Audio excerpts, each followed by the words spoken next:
Welcome to Mounds View High School, everybody. This is Rob Reitz coming to you live. Alongside Thomas Van Ort and Anthony Calistro, we are in Week 7 already of the Minnesota State High School League 6A football season. Tonight, the Mounds View Mustangs take on the Stillwater Ponies. This a major rival game at what we know is a bit of a difficult time for this Mounds View Mustang program. That is correct. This program has really been riddled with injuries this year. Neither of our safeties who started in the last two games are going to be starting tonight. We are going to be down our backup linemen, so we're not really going to have any backups. So what we've resorted to is pulling up a bunch of sophomores who are going to get their first time dressing tonight. And as we've seen this year, the sophomores, when they get the opportunity to play, have actually performed really well. We've seen this for the backups in general. Heinrichs was not a starter at the beginning of the year, but now he is a big part of the Mounds View offense and is going to be filling role at safety. Colin Elliott is not going to be starting, but he was another guy who really stepped up and performed when he was called upon. So I'm going to look for big games from the backups. And one player that I'd really want to key in on, he's not a backup, but Mitch Thompson. By the way, tonight's sponsor is Brett Quartel. Sorry about that, everybody. Continue, Thomas. So Mitch Thompson, our defensive line is really depleted. We're not really going to have backups, but he's been a guy who's been performing consistently this entire season. He was a big playmaker against Anoka, getting a strip sack that resulted in a touchdown and was really instrumental in that stellar first half of defense Mounds View played against Roseville. So he's one guy who's really going to have to put the weight of the team on his shoulders a bit and put some pressure on this high-powered Stillwater offense. Yeah, I talked to Coach Moberg today, who's always optimistic. You know, it's really difficult to see seniors, a Molinar type of player, go down, who contributed significantly not just to the success of your team, but also the leadership of your team. Guys like that, they're 12 starters down coming into this game. That's hard to replace. And for Moberg, there's two things he commented on. The first is you never want to see this for seniors. These kids are multi-sport athletes, and this could very well have some impact on other seasons, not just football. So you never want to see anything taken away from a kid in their senior season, particularly kids who already had to sacrifice these last few years because of the pandemic. But he also said getting to see some of these younger kids play is a great thing. Yeah, I would definitely agree. And as a sophomore, even though you're put in a difficult position here, getting some game time experience is huge. Because one thing that I've heard from players, and I knew myself, is varsity is a very different speed of game than junior varsity. So getting these guys just some experience with the different pace of play could be big for these next 2-3 years of the program. Absolutely. For tonight, Moberg said offensively, they're going to need a combination of some big plays through the air, but they also recognize as much as possible they need to control the clock. Stillwater's a good defensive team, but they have not seen a spread passing offense. The two top offenses in the district right now are Anoka and Mounds View, and Stillwater has played neither. The one common opponent really of note that Stillwater has played and beaten was Osseo. Osseo came in here and played really well against the Mustangs, and Stillwater put 42 on them. They won 42-20 over Osseo. Stillwater also beat a really, really good Centennial team 7-0 in Week 1. They've beaten Eastridge, Roseville. This is a good team, but they've not been challenged as much through the air. So we'll see. Defensively, Stillwater can move the ball on the ground, and they can move it through the air. This is a high-quality team coached by Coach Bo Labor. He's a former spread guy, had previously been at Woodbury, and has now been leading this Stillwater program for a number of years. He's definitely a veteran in the halls of that high school, and he's got some incredible facilities and some really talented kids. Their quarterback's a great player, and their running back is a stud. That is correct. Their quarterback is going to be number 8, Max Shikenjanski. Probably getting that wrong, but he has a 54.7% completion percentage on 117 attempts for 874 passing yards, 5 touchdowns, and 1 interception. While he has an impressive stat line, their offense is really going to be relying on number 39, Edward O'Keefe. He has, on this season, 129 rushing attempts for 822 yards, 14 touchdowns, and no fumbles. He's averaging over 6 yards per carry, closing in on 6.5 yards. And he's really versatile in both the pass and the run. He's super quick to the edge and has straight line speed up the middle that has really seen him run away from defenses. Similar to Dylan Wheeler, Max quarterback, are we going with Shinesky? I think it is Shikin-Jansky. Shikin-Jansky is a stud basketball player as well. One of the better players in the conference from a basketball standpoint. You can see his athleticism transition to the football field. I had a chance to talk with the Stillwater basketball coach, and he said that he was hands down the best basketball player on the team last year as a sophomore, and he thinks he might be better at football. So that's definitely saying something. Those multi-sport athletes, you love seeing them on the field, like displaying their talent. It's going to be a tough task for the Mounds View Mustangs to hold them down with O'Keefe and Shikin-Jansky in the backfield, but I think they may be underestimating this undermanned Mounds View team. I know Moberg is going to get these guys up for the game. I'm excited to see how they respond. Well, one thing I want to say is Stillwater is a traditional rival of the Mustangs. You can really ask any Mustang student, and you kind of mention Stillwater, and they kind of give you a kind of sneer. We don't really like them, and from what I can tell, the feeling is mutual. So if I'm Stillwater, I'm going to prove a point. I want to win big over a rival team, and if I'm Mounds View, I really want to upset your traditional rival of Stillwater. So I think this is going to be kind of a hard-nosed game. No love lost between either of the teams. Kind of a slugfest, especially with the power I that Stillwater has been running. Totally. Yeah, I mean, going back since I was in high school, Stillwater does have a strong program with a huge school, big graduating classes, and they've always been a staple of what was the SEC. And consistency out of that program. They're going to always bring out a good team and be a formidable opponent. You want to talk about a big school? These guys are big on the offensive line. Their average weight is over 240 pounds. They're close to 6'3" in height, so they're going to be big and physical up front. A couple other players to look out for is number 6, their kicker, Connor Parker. He has had a perfect season so far, 25 for 25 on extra points. Color guard from VFW 724. So we are going to break shortly here. You can hear it is a windy night that's having an impact on our audio. We'll do everything we can to mitigate that. We're going to take a break and play the national anthem. We'll be back with you in a second.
All right, so as we mentioned, quite a few injured for the Mustangs tonight. We got 12 starters out. Among them is Andrew Molinar. I just happened to see him in the press box. He's watching the game from up top. A little bit of a different view for him. Reminded me it is his parents' 27th anniversary. Hans and Michelle Molinar, been married 27 years. Done a pretty good job raising a really great kid. So congratulations. I hope you can celebrate your anniversary with a Mustangs victory. Once again to our veteran. Fellas, I'm excited tonight to see some young players. We had a really good time against Roseville. It was crazy, man, up 21-0 to then see Roseville rattle off 28 straight. I mean, they found lightning in a bottle on offense, but then Moberg makes the big call for 2. Right. That was huge. I was watching from afar, and I was amped up. I mean, I can feel the energy through the call. And, I mean, again, you know, it's a game of momentum, and it takes one big play can completely change a game. Happy for the Mounds View Mustangs to be able to pull that one out. It's a fun one whenever you can upset a crosstown rival. Justin Schmidt. Yeah, I know I talked to the Roseville coaches after that game. That was a very, very tough loss for them. They've not got a win on this season. But it was also a much-needed victory for Mounds View. They played a lot of kids. We did finally find out who number 80 is. That is the JV quarterback, Ryan Coonahan. Cooney, as he is known on the team. Ryan Coonahan had a great fourth quarter, man. It was incredible. We had to keep him anonymous, but we can reveal who he is today. It's fun to see him make big plays, just coming off the bench cold like that. Obviously, Dylan Wheeler went down. Sounds like he's going to give it a go tonight. Probably playing both ways. I know we also have 2 new safeties. Ty Nystrom, the stud sophomore at wide receiver, is going to play as safety opposite Sam Heinrichs. So both senior safeties out. I mean, that is one positive throughout the whole season is these underclassmen who have stepped up time and time again. And when their number's called upon, next man up has done a really great job. And it's, you know, that's important to have building this program going forward. All right, here is the kick. This is the Mustangs back deep, though. Receive the football, bring it up to about the 20. Eric Fenning went with the return. Why don't you...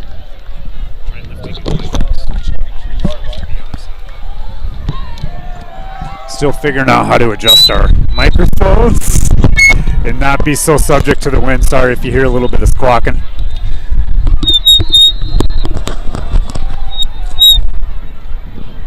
Okay, we're not doing that then. Sorry, folks. Dealing with the elements on top of the press box here at Mounds View High School, Mustang Stadium. We've just gotten underway, 11:55 in the first quarter. First play from scrimmage for Owen Wark and the Mustangs. Trips to Wark's left. He's going to look left and throw deep down the sideline. He's got Hunter Rask at the 50. Rask makes a move to the center of the field. He's up to the 46-yard line. Way to open it up to start the game. Let's go. It's exactly what Moberg was saying, is this team has not been tested through the air. And this Mustang offense, if they can do one thing well, it's throw the ball. 31-yard pass play. So a 31-yard gain to start the game. Wark to Rask up the left-hand side. Gives the Mustangs a big first down into Stillwater territory. And again, that just the first play from scrimmage here early in the first quarter. Wark now with trips to the field side. That's his right. He's going to throw. Usually that's Nystrom. He makes a move to get upfield just back to the line of scrimmage before he's going to be tackled there. Yeah, Mounds View going with a no huddle right away. Looking to change a few things up, I think, with men down, and they're going to take a few more risks in this game because I think on paper Stillwater thinks they probably have this game in the bag. Mounds View's going to come out more aggressive, which I like to see early. Well, I don't know that Mounds View has ever run a play out of huddle this season. What they like to do is get on the line and get signs from the coach. So Coonahan is into the far left. This is going to be motion from Heinrichs to an empty backfield. You've got quads to the left of Wark. Takes a 3-step drop. Steps up in the pocket and he hits!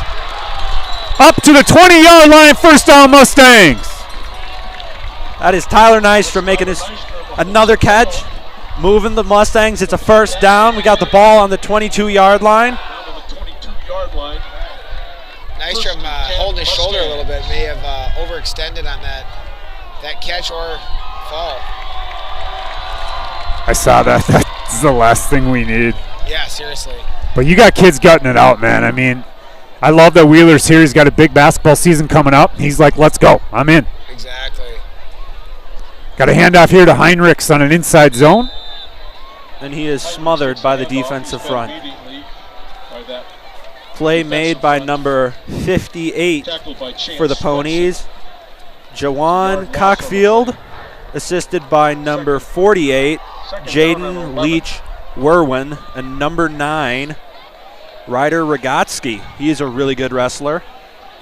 All right, Heinrichs to the right of Wark. Going to move Rask in motion. Nystrom up to the line of scrimmage. He looks to the right. He's going to throw on a stick route right to the 15-yard line away from the defender. Good spot from Wark.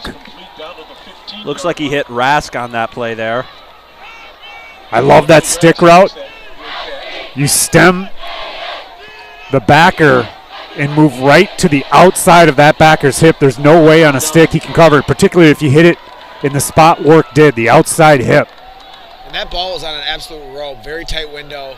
Great pass. 3rd down and 3, and Stillwater gives them the first. That is an unfortunate slip up by number 42, Mason Wilson there. But this is a great first possession for the Mustangs. We haven't usually seen them have much success on their first drive, aside from really notably that Anoka game where they got the ball off the fumble. So this is a big confidence booster going into a game where most people don't have them predicted to win. Well, that's a great Stillwater team. They're undefeated. So we'll take everything we can. We're bit homers. We want to welcome our Stillwater viewers. We'll do everything we can to honor your kids tonight, too. It's a pass deep to the end zone. Caught. Touchdown, Mounds View. Dylan Wheeler coming down with it. Got the toe tap in the corner. 10 yards out. So a big first series touchdown drive from your Mounds View Mustangs. Wark to Wheeler. Puts the Mustangs up 6. Ben Samuel on for the extra point. Yeah, great footwork by Wheeler on that catch. He stutter step inside. Made a move outside. Wide open in the back of the end zone. Samuel's kick is good. 7-0 Mounds View, 8:28 remaining early on in the first quarter. The Mustangs go the length of the field. Just under an 80-yard drive, and Wark to Wheeler, as we have often seen this year, proves successful. Mounds View 7-0 lead. And now it's going to see if the Mounds View defense can stand up to this high-powered Stillwater offense. Because we've seen, aside from the initial game against Centennial, Stillwater has scored 26, 35, 42, 47, 42. So really, aside from that first game with only 7, they have been able to score almost at will against most of these teams.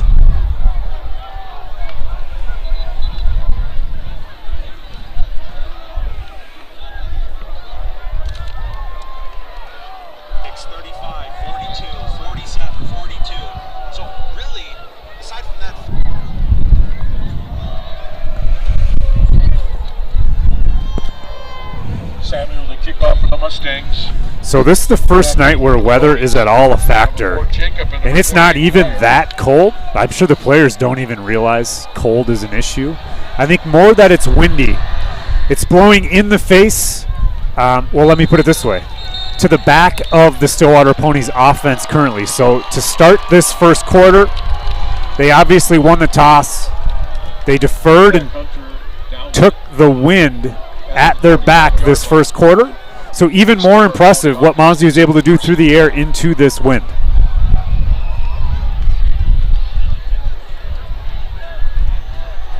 I expect Mounds View to come out and be aggressive here on defense as well as they showed on offense. Really try limiting Max here in the passing game. Sheekin-Jansky hands off. And that's going to go nowhere. Tackled immediately is number 39, O'Keefe takes the hand O'Keefe. off. Edward O'Keefe.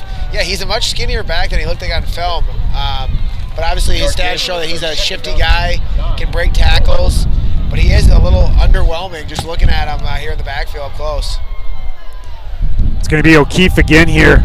Check that. That's quarterback Shikanjansky up past the first down marker. So a good read and run there from the quarterback. It's out to the 39-yard line. First down for the Ponies. Tyler Nystrom made the tackle for the Mustangs. Nystrom with his first tackle from his safety position this evening. Shoulder must be fine. Here's Shikanjansky looking at an out route. That to O'Keefe. Off his hands and out of bounds. 2nd and 10 Ponies. Great pressure there by Mitch Thompson. As I said in the pregame, he is really one guy that's going to have to step it up and make plays today, as Mounds View has a lot of their backups in. Definitely, and Ryan Edelman was right there in coverage. I think he may have heard footsteps, O'Keefe that is, and unfortunately dropped the ball. This is going to be another pass. Curl route tackled immediately. Could have been complete if it were not for the defense. Great big time hit. Great hit by number 14, Diudan Rapance. So the Mustangs coming out strong here in the first quarter. 3rd and 10 for the Ponies from the 38-yard line. They've come out in a 2-by-2 set with an offset eye to the left of Shikanjansky. Going to motion here to the left. We got a 3-step drop. Shikanjansky's rushed. That's Edelman giving him on the chase. He's going to be able to throw on the run. He delivers downfield. It's going to be almost intercepted along the sideline. Mounds even indicating that it might have been, but he was out of bounds. That's going to bring up a 4th down play for the Ponies. Wow, phenomenal pressure on Edelman. He was right there to make the tackle. He made it very difficult for Shikanjansky in the passing game. He threw that off his back foot. Close to being a pick, just didn't get those feet in bounds. And that was again Rapance, who was there to get that interception if he was able to come down with it. Even Rapance, I thought, came in and played great last week against the Raiders. That was a really tough 3rd quarter when they caught fire. But these guys got their win, got the actual win. And I think that bodes for a lot of confidence against this Stillwater team tonight. That Mounds View was able to come out and overcome a lot of injuries to beat Roseville last week. Yeah, I'll tell you what, I would have loved to be in the locker room and hear Moberg's fire-up speech, because these guys are out making plays, playing fast, playing aggressive. You can tell these guys are playing with some passion, and they know they were the underdogs going into this game. Love to see the intensity from the Mustangs.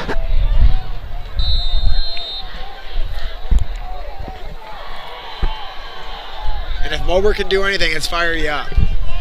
No question about it. He's really done an incredible job, has Coach Moberg, just building up this program. His numbers coming through the youth program have grown significantly since he took over. And he's obviously aware of the very bright future these young kids playing tonight bring to this program. This is going to be a handoff to Heinrichs.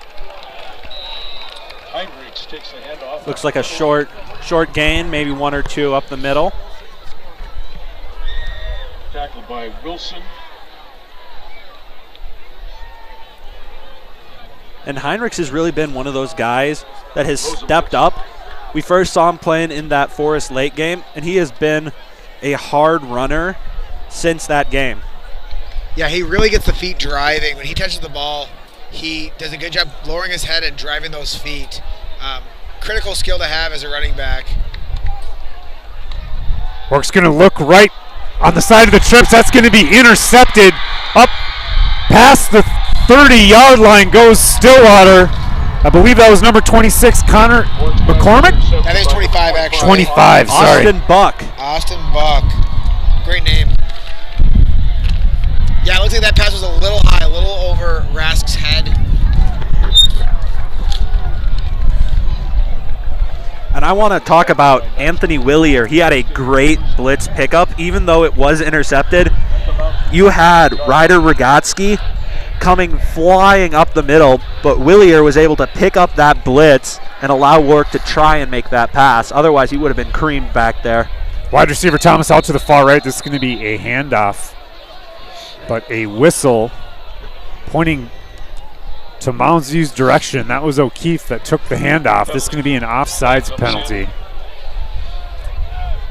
So it'll be 1st and 5 for the Ponies. The Mustangs, that's a 5-yard march. And after a disappointing first drive for the Ponies, this is really a breath of fresh air to them. Get the ball on your opponent's 30-yard line about, and then you get an offsides penalty, bringing you up closer to the 25-yard line. Thomas and McCormick to the right of the quarterback. Sheehan Jenks is going to hand off here to O'Keefe on an inside zone play. That a nice push and gain for the Ponies. Up right to about the first down marker.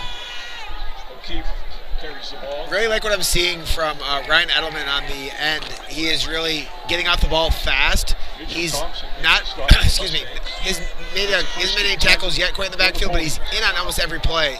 I like to see that intensity from number 6, getting off the line hard and trying to lead that defense with Molinar out. Number 34, Tanner Voigt, checks in at fullback. Pony's going to go under center out of the eye. A much different look than they've shown. This is going to be handed off to O'Keefe on an isolation play. That's where the fullback leads up on the linebacker and the tailback follows. Tough yards up the middle. There he is, Edelman on the tackle. As I said in the pregame, this is something they want to do. When they want to play hard-nosed bully ball, I called it, they will go into a power I and have 34 lead up the hole because he blocks hard. So again, same formation out of the eye. Going to hand off to O'Keefe. This time he bounces out to the left, cuts back inside. He keeps those feet churning, and he's got a first down inside the 10-yard line. Nice run by Eddie O'Keefe. So Eddie O'Keefe showing off why he is one of the top rushers in the conference. 1st and goal from the 8-yard line.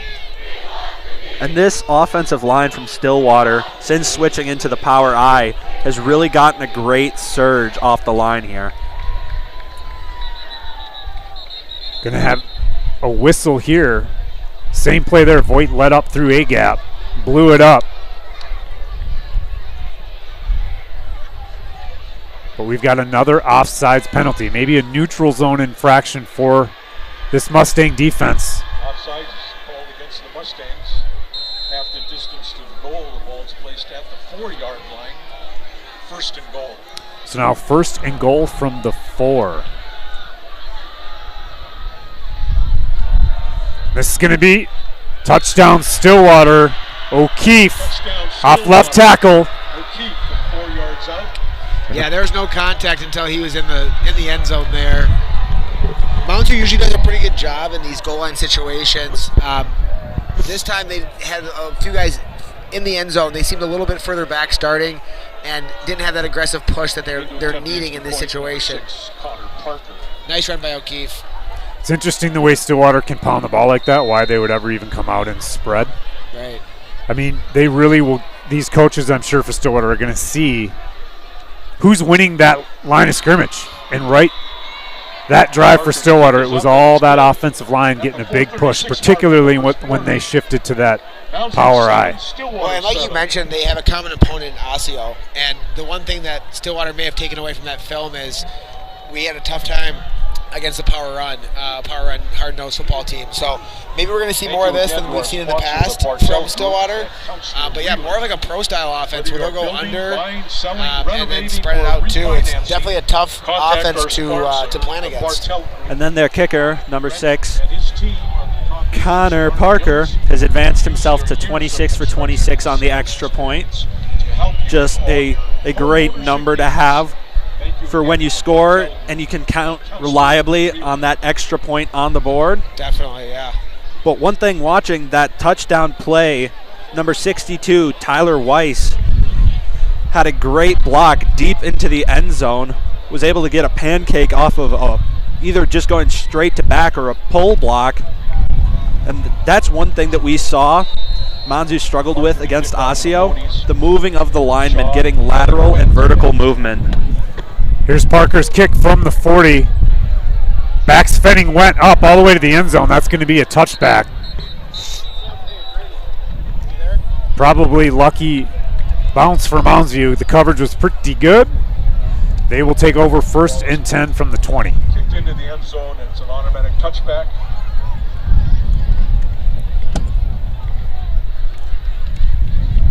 So right away, after these 2 opening drives for Stillwater and 1 for the Mustangs, we can see that this is really going to be a game of who can capitalize off of a defensive stop first.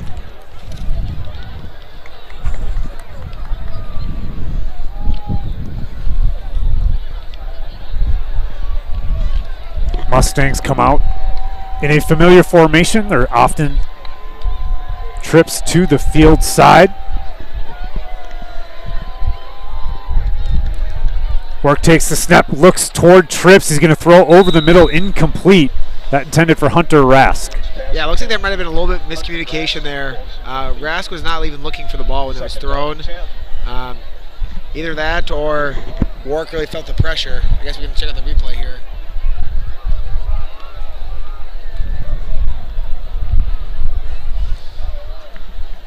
Work was definitely hurried.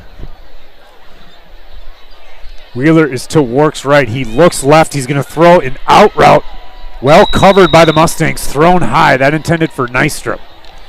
Yeah, it looks like the Ponies have really ramped up the pressure here. The last 2 possessions, they brought 3 guys, and they were in there in a jiffy. In coverage for the Ponies, Mason Buck. That was another Buck, Mason Buck on coverage, number 35. And 42 Mason Wilson was, he's a big boy, and he was right in Wark's face. So 3rd down and 10. Work going to look to the right, throw a screen back over the middle to the left. And that's going to be a nice gain up to about the 35-yard line. 1st down, Mustangs. Well executed play, catch and run by Nystrom there, it looks like. He lined up wide but started running towards Wark. Wark was able to hit him on the run, and Nystrom was able to turn it upfield. So a great series of events there. Yeah, the screen's always a great counter to a lot of pressure. So a great call there by the coaching staff. Working in a nice screen in the middle of the field. It's going to be Cunahan and Rask to the left of Wark. Heinrichs, the single set. Going to get a quick, fast screen out, but tackled, defended nicely by the Ponies. It's going to be a loss. Ponies saying it's also a fumble.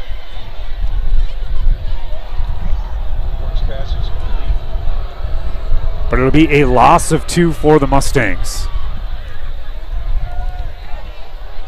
That was great defensive coverage. As soon as the ball was in his hands, there were already 2 Ponies on top of him. The receivers, I didn't catch who was out there. They got to come flat on a fast screen because there is no other way to block that outside defender. Fast screens go nowhere if you don't get good blocks from your wide receivers. When I coached, I used to say no block.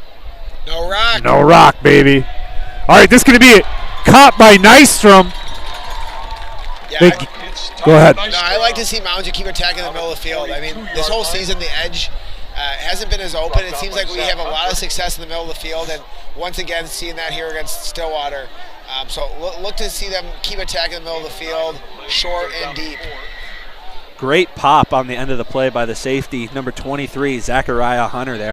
To the boundary side. That's where Mounds View's lined up. They're signaling in the play now. Cunahan's going to be out on the numbers to the far right of Wark. Nystrom and Rask also there. Wark's going to look to his right. He's going to scramble, get upfield. He's down right beyond the 45-yard line. That's where the marker is. This looks like a 1st down. First down for the Mustangs. Great awareness by Wark, seeing where the sticks are and really taking a leap forward, scrambling around and taking a shot. Leach made the stop for the Ponies. Also, great awareness to slide. When we're already so depleted, we can't have our quarterback taking an unnecessary shot when he could go down after the 1st down marker. All right, trips to the wide side. We're going to have a handoff to Heinrichs. Quickly tackled But remember what Moberg said about this run game. It's not always about the yards, it's about the clock. Trying to keep that ticking. They're not going to move quickly through this play clock to try to keep this Stillwater offense off the field. And I think that's probably for the best. We've seen out of that power O formation, Stillwater can move the sticks. So milk the time that your offense is on the field, let your defense recover, and try and make a stop. Heinrichs in motion here to the left. They're going to throw it to him on a swing. That a dangerous toss.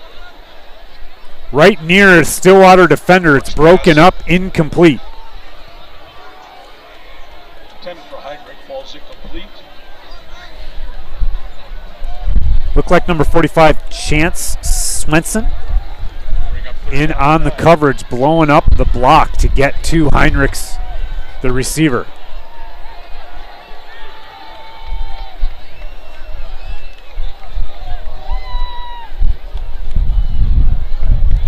All right, so Wheeler, the single receiver to the right of Wark.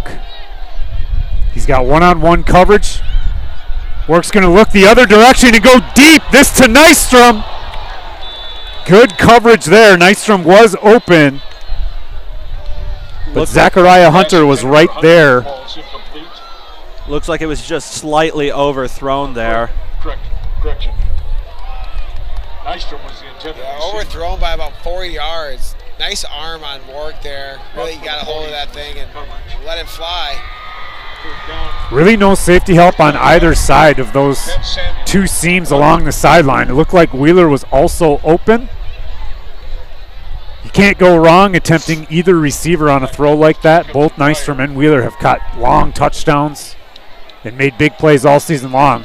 This is going to be Samuel, who's himself had a lot of big plays this season kicking the football. This punt's going to be fielded about the 25-yard line, and that's fantastic coverage by your Mustangs. They tackle Thomas Jacobs almost immediately. That is, again, I would say one of the top special teams players for the Mustangs, Nick Shaw. He's the long snapper, and he's always the first one downfield. Really got around the returner, held him up, was starting to bring him down, but allowed the other Mustangs to really swarm him and make the tackle. All right, so that was positive. They ate some clock. They got a number of first downs, and they punted well. So this, you can't ask for much more as we close out the first quarter here. 47 seconds left. Stillwater going to come back in that power I formation. And this a short gain for O'Keefe on the left-hand side. Tackle by Evan Hatton. Sounded like the tackle was made by Evan Hatton, the sophomore playing outside linebacker. And so far, this offense in the power I is very vanilla. They're not doing anything too tricky. It's essentially power run. This is going to be their first waggle. Thrown high. That in the direction of the fullback. I believe that's Voigt. Yep. So incomplete. It'll be 3rd and 8 for the Ponies. That stops the clock here. 16 seconds remaining in quarter number 1. 3rd down and 8. Even though it didn't pan out for Stillwater, I like that play call. So far out of the power I, they've pretty much exclusively run O'Keefe up the middle. So now they've just given the Mustangs another thing to think about on the defensive front. So despite down and distance, they're still going to go out of the I and under center. This is going to be a curl route complete all the way up to just shy of the 50. First down, Stillwater.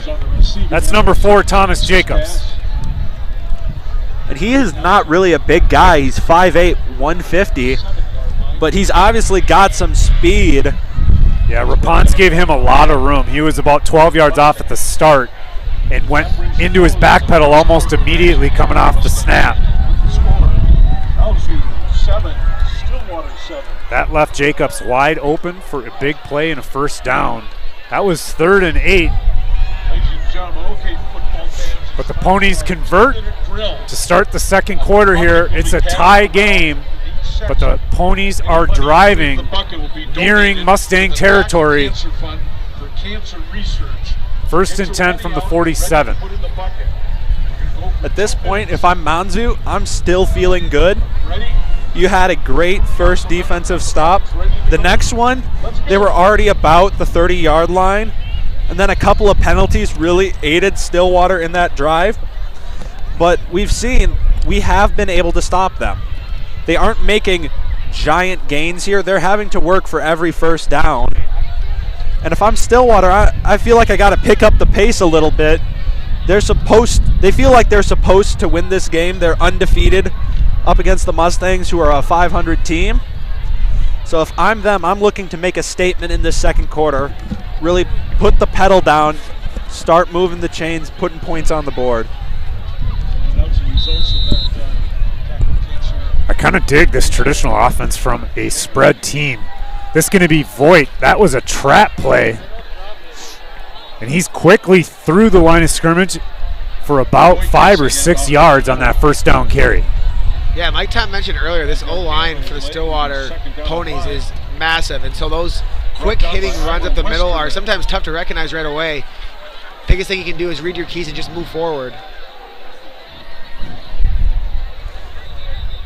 Mustangs jump off sides. That's Mitchell Thompson.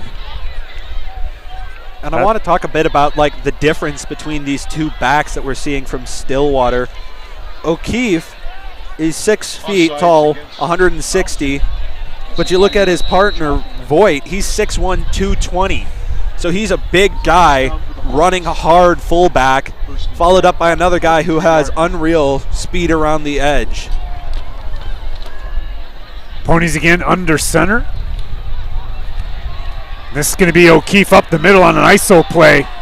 He's tackled by a herd of Mustangs, but not until he gets a first down and up to the 25-yard line. Yeah, he has a shifty back. Does a great job moving his feet, shoulders, deking out defenders. Again, for a 160-pound skinny guy, he really moves very well. Tough to bring down.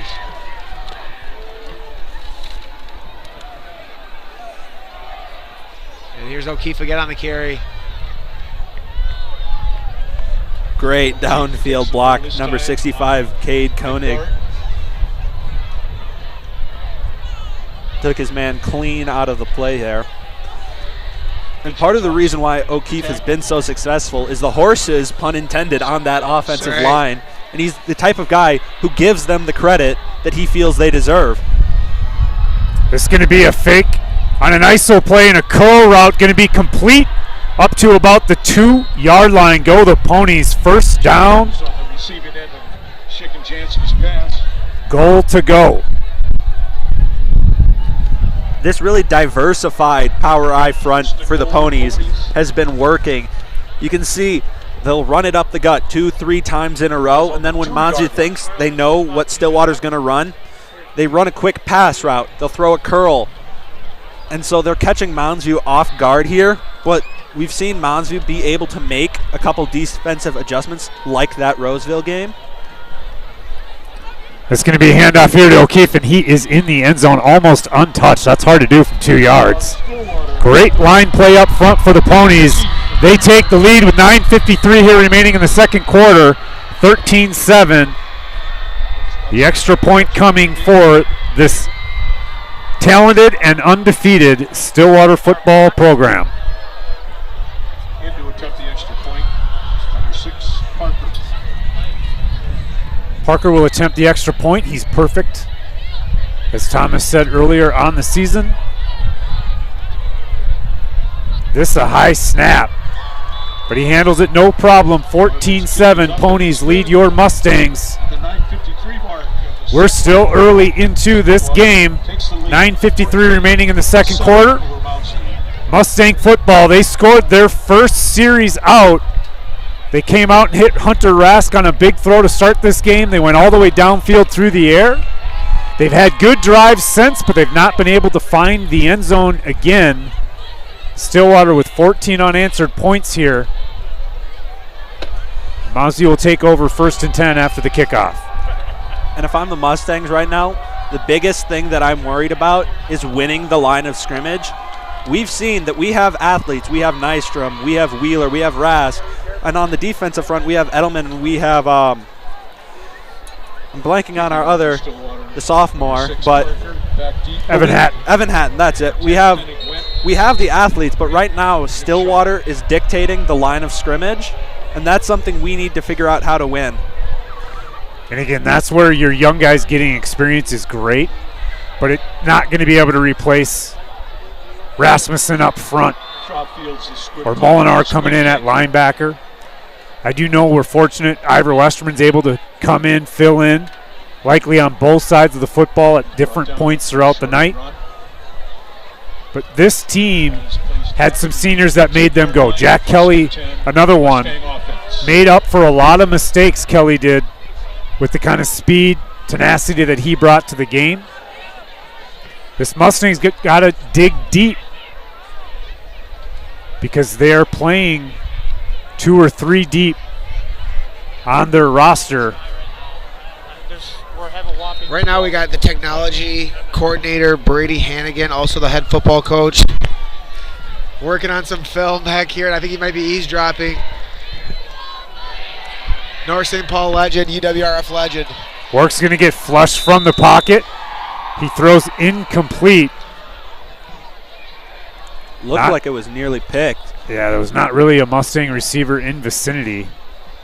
Work under heavy pressure, gets rid of the ball. So the Ponies' adjustment from that first series was definitely more pressure. Yep. And again, I think, Mounds View is going to be recognizing that and trying to expose the middle of the field on screens and short crosses, because those linebackers seem to be going almost every other play. This is going to be a pitch to Heinrichs. He's going to cut back inside. So good job by the force player. That's what defenses want that running back to do, is cut back in where all their teammates are. Short gain there for Heinrichs, and this Mustang offense is going to be about 3rd and 8. Rosevich on the tackle. 3rd down and 7.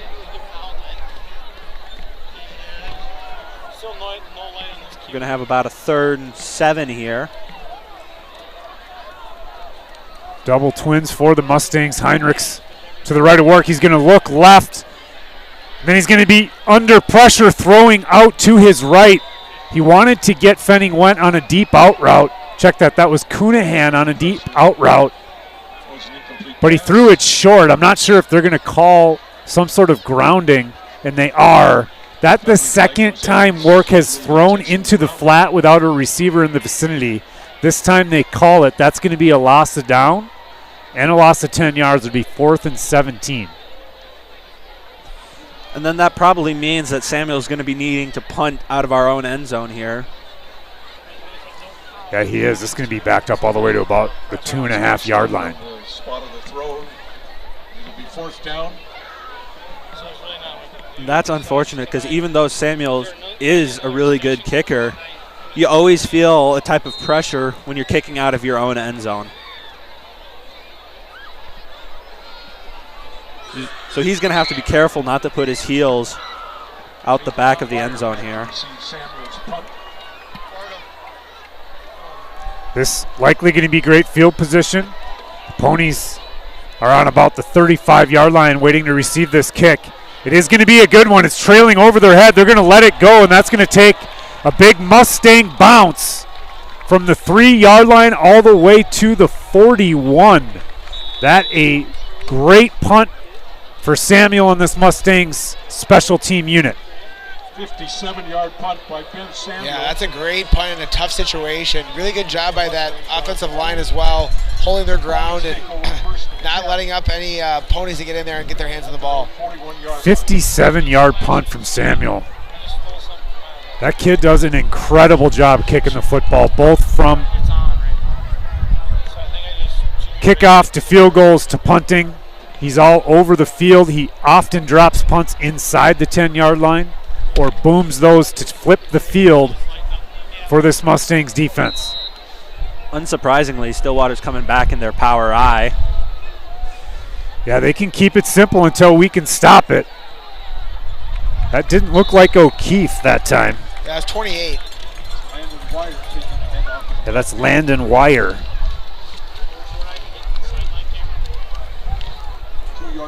So I don't know if they're just trying to give O'Keefe a breather here. or if something might be a little off with him. So Voigt and Wire, the two backs in the eye. This is going to be a fake to Wire and another curl route complete, missed tackle. And that's going to be a Stillwater Pony first down. Shikanjansky hits Thomas Jacobs. Shikanjansky to Thomas Jacobs. And they've gone to that route a few different times. Yes, they have. Thomas Jacobs does a really good job with that curl. Both times the defender just complete separation. And again, they're going to keep that nice and simple and then do a curl go. It's hard on defense to not want to jump that curl route if you think it's coming again. And that's right when Stillwater pulls the chain and goes deep.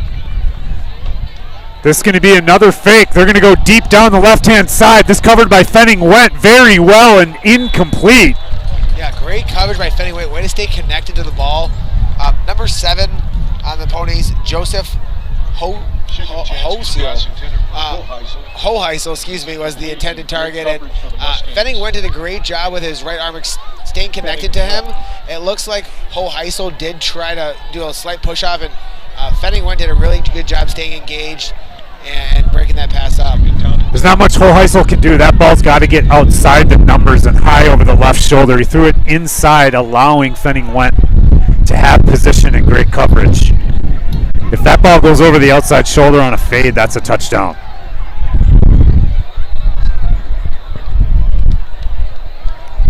That does look like O'Keefe this time. He's got a big hole up the middle, and he's 9 yards downfield in a second. That is actually not O'Keefe. That's still Landon Wire there. Was it 28? 28. Yeah, I haven't seen him hit on this drive. Sorry, I thought that was 39. No worries. 3rd and 1, quarterback sneak, easy first down. That was all offensive line right there, pile driving Mounds View Mustangs backward. That's the wedge play that I've said in a couple of these games. You pack your quarterback right behind your center, your guards right on each shoulder of that center, and you just push forward. You kind of have to dare defenses to stop you before a 2-3 yard gain there.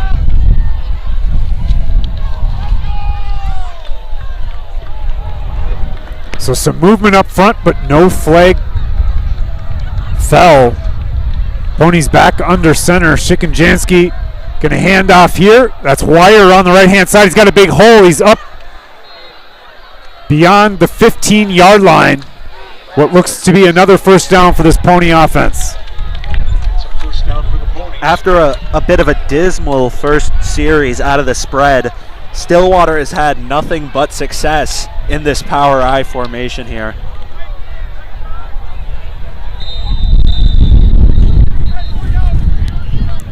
Timeout by the Mustangs. So they're really just running a traditional formation. They've got a tight end to the right with a single wide receiver to the far left. And they're coming out of an I and pushing the football down the field with isolation blocks from the fullback on the linebacker. They've also run a trap play, and they've faked it a couple times out of the I, basically on those curl routes. But anything the Ponies are doing right now, they're finding success with. So the Mustangs take a timeout to talk things over. One thing I noticed too is the Ponies are doing a really good job, even on their play action, firing off low, not getting past the line of scrimmage, and then they are coming back into a pass blocking scheme. For the defense, that's tough to read. So you are reading that line, and they do a great job disguising their play action as a true run. And one thing is that Shikanjansky here has great pocket awareness. So right now the offensive linemen are able to push the blocks outside. Shikanjansky just shifts up in the pocket a little bit, and he's able to make these accurate passes. And even on the bootleg, you've got a pulling guard who has really gave him all the time in the world out there.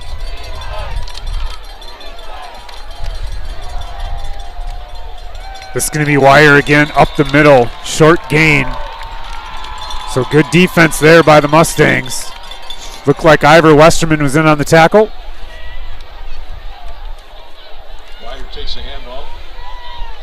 Gains a yard. 2nd and 9 here. So the Ponies still moving quickly despite the formation. This is going to be a quarterback waggle out and an out route to Voigt. Touchdown, Stillwater. There is a flag down. Stillwater. I wonder if that was a bit of a pick play. I think it might have been like a crackback block after he caught the ball because it was thrown late flag.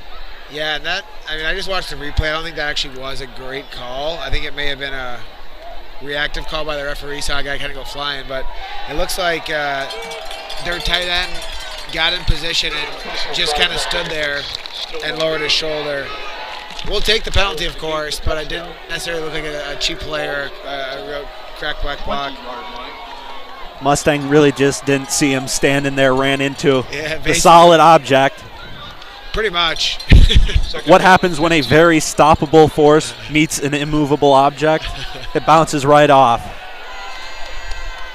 Still, that was a pretty well executed play. The Stillwater team does a great job throwing out of this formation. The fakes are tight. They're hard to detect. This time they are going to hand off this wire on the left-hand side. He's got a nice hole. He cuts to the inside. That hole may well have been because of a hold. We do have a flag in the territory of offensive holding.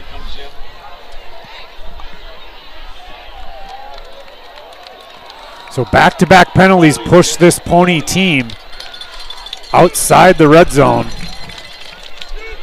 Yeah, now time for the Mounds View Mustangs to make a big stop here. You know, a little bit of momentum going their way with a couple of penalties.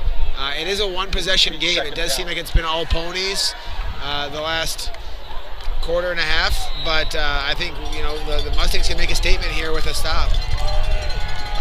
Second down and 15 from the 29-yard line. Chicken Jansen getting a throwback screen. This caught incomplete up to the 20-yard line.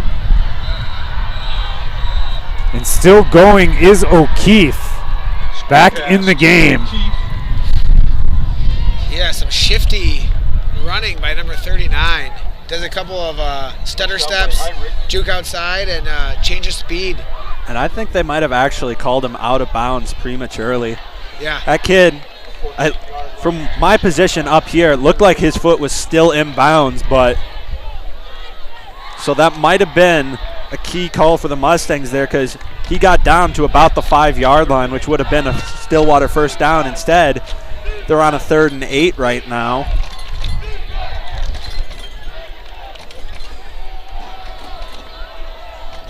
Defensively, Mounds View hasn't been too aggressive on their blitzes. It'd be interesting to see here just to get those guys moving. You know, when they are going against a lot of run, blitz doesn't necessarily help you all the time, but just getting those guys moving forward, playing more aggressive like they came out, I'm hopeful to see that. Well, as a Mounds View fan, I will take both of those penalties. Totally. Watching through both of them, questionable is the best word that I can find. As you said, tight end was sort of just had his feet set, and Mounds View defender bounced off of him. And then, as an offensive lineman, I know that it's really hard to hold somebody when they're going backwards. And we saw that offensive line was 5, 7, 10 yards downfield. And when it's a big group of guys like that, I don't know how they would call a holding, especially when they have such tight splits. Numbers just sort of clump together. Everybody's just a pile of limbs and bodies.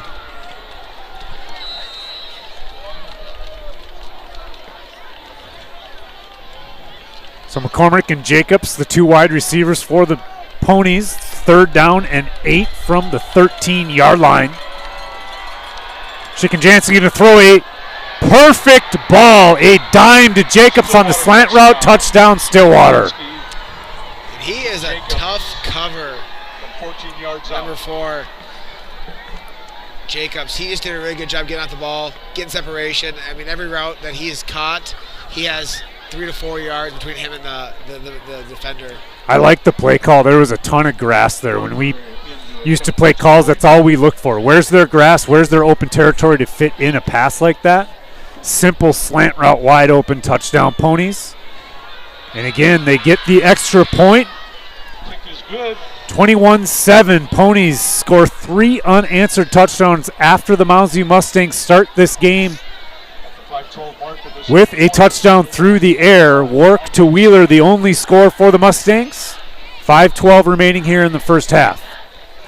And I just want to talk about how accurate Shikanjansky has been right now. Even on the incompletions, the ball is always right near the hands of his receivers.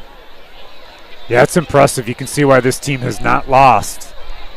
And they've beaten some really good teams, man. This Stillwater team could be tough to beat in the playoffs.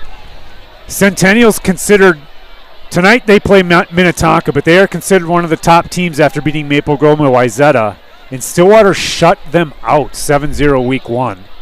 But even more impressive than beating Centennial in a shutout is a 42-20 victory over Osseo, a team we saw that is very physical. If you're putting 42 on Osseo, you also are a very physical team, and that's what's going to be needed for them to go deep into the playoffs in 6A, where you've got a number of strong, big schools that are very physical.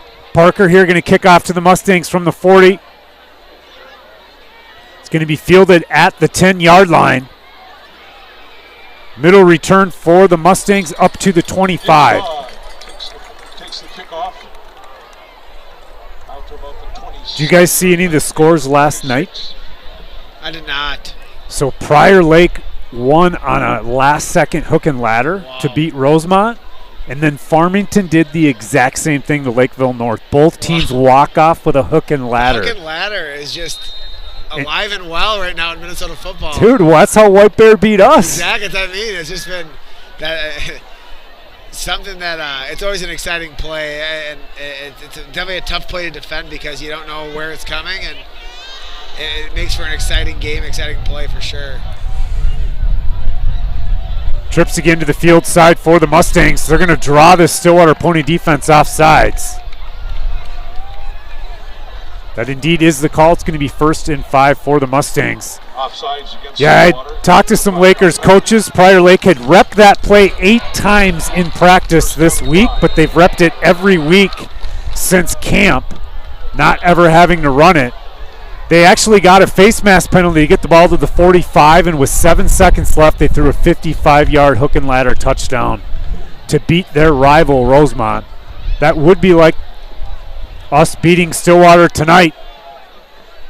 I do believe Rosemont would have been favored in that game. This is going to be Wark out of the gun. He looks deep down the left-hand side. He overthrows Wheeler. So not a bad play call there. 1st and 5. Mustangs choose to go deep. Work to Wheeler. That's been successful many times, but incomplete that time. 2nd down and 5. I think that's really what Mustangs are seeing. We aren't winning the battle up front, but with Wheeler and Nystrom, we might have matchups against their D-backs that we're liking. So we're going to have to try and key in and let those guys make plays that we've seen them do. Yeah, and Resk as well. I mean, he's been doing a great job this game, getting open. The pressure seems to be a lot. So, I mean, from that first drive, the pressure that Stillwater's brought has not given us the time to get our routes, get off the ball, and get open downfield. And all it takes is one play. I mean, it takes one play to break it open and really get some momentum going. Even that last play, the timing was just off because of the pressure. So that was nice from again coming back on what we call that jailbreak screen where he's sprinting to the center of the field. Work led him a little bit right into the defender, incomplete. So now 3rd and 5. The Mustangs haven't been able to move the ball since that penalty. They remain in trips here to the field side. They're going to throw left. That's Wheeler. Back shoulder caught. We do have a flag down. Work's pass is complete. So if it stands, that's a 1st down and a big play. Receiving after that pass. Work across midfield down to the 47-yard line. It's going to be a hold against Stillwater. That'll be declined. Work to Wheeler, 1st down. Mustangs driving here, 4:52 remaining in the first half. Yeah, great play by Wheeler. Was held, was able to get off that hold, break free, and gets a nice back shoulder throw. So Cunahan lining up to the right of Work. He's on the numbers. Nystrom and Rask also to the right. They're going to spread out even further here. Work out of gun. He's going to fake the handoff. Check that. He did hand off to Heinrichs, who stopped immediately. That's going to be a penalty, unsportsmanlike conduct against the Ponies. Yeah, that was number 9, Ryder Rogowski. And he was coming on a blitz on the edge, was in there right away. And it looks like a second flag on the coach now. We'll take it. So this could be significant yards for the Mustangs.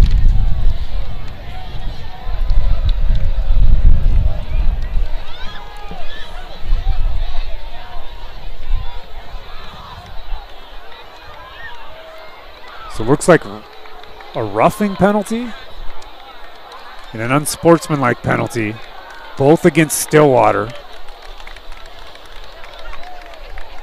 It's going to be a first down. 2 penalties on the play, unsportsmanlike conduct. So they'll walk it off here. Mustangs got a great shot here to put some points on the board before halftime. It is going to be Stillwater's ball to start the third quarter. So it would behoove the Mustangs to get another touchdown on the board here and a stop to start the third quarter, get themselves right back into this football game. Yeah, it's still a 2-score game here, so Mounds View, and they got to use these opportunities presented to them to get back in this ball game. Anything can happen on Friday night. So they were on the 47-yard line. Now they're on the 17. 30 yards worth of penalties puts this Mustang team inside the red zone. 1st and 10, twins to the left, twins to the right. And this does look like it's going to be a penalty now against the Mustangs. False start, left side. False start against the Mustangs. 5-yard penalty. It'll be 1st and 15.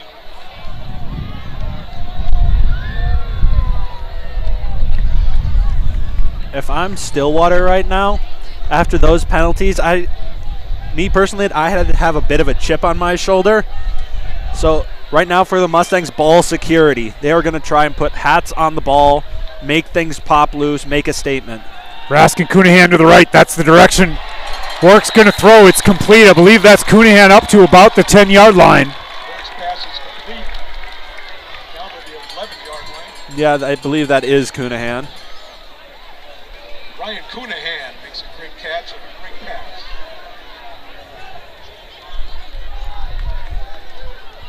Would be huge for Mustangs to get a score here right before the half.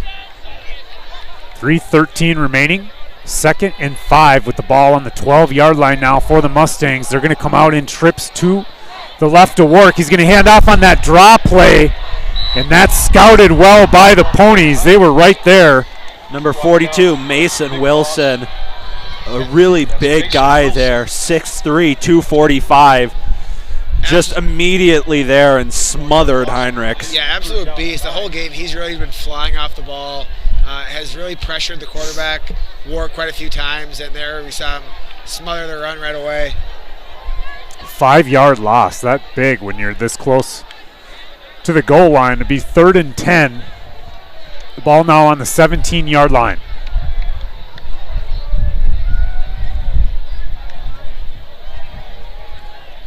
Ponies showing blitz.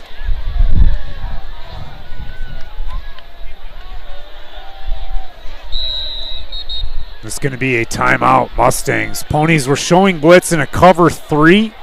Timeout. Looked like they had a couple uncovered wide receivers to the left. I think part of that also was Mounds View just trying to run down the clock here. Okay.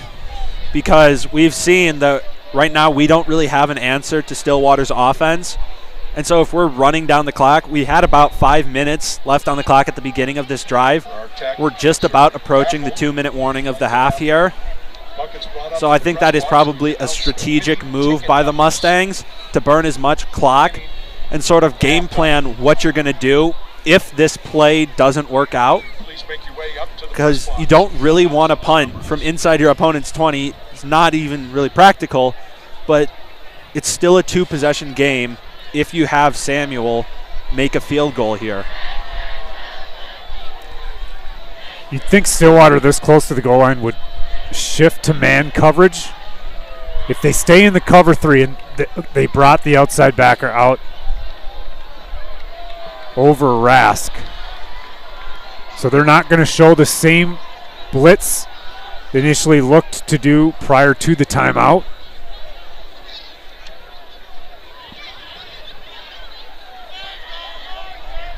But Mounds View definitely in that same formation. They like to put their 3 receivers to the field side, let them operate in some space. You do have Wheeler lined up one-on-one with a safety in the middle of the field. If they want to go Wheeler's way on a fade, the one thing I've noticed tonight, Work is always looking where he's throwing. He's got to look to the trip side before he delivers if he's going to throw to Wheeler. He looks left, scrambles to the left, right into the open arms of the Stillwater defender. That number 49, Charles Gleason, with a big sack on 3rd and 10. Yeah, great job by Gleason keeping that outside contained, and he just held that outside position until Work essentially rolled right into him.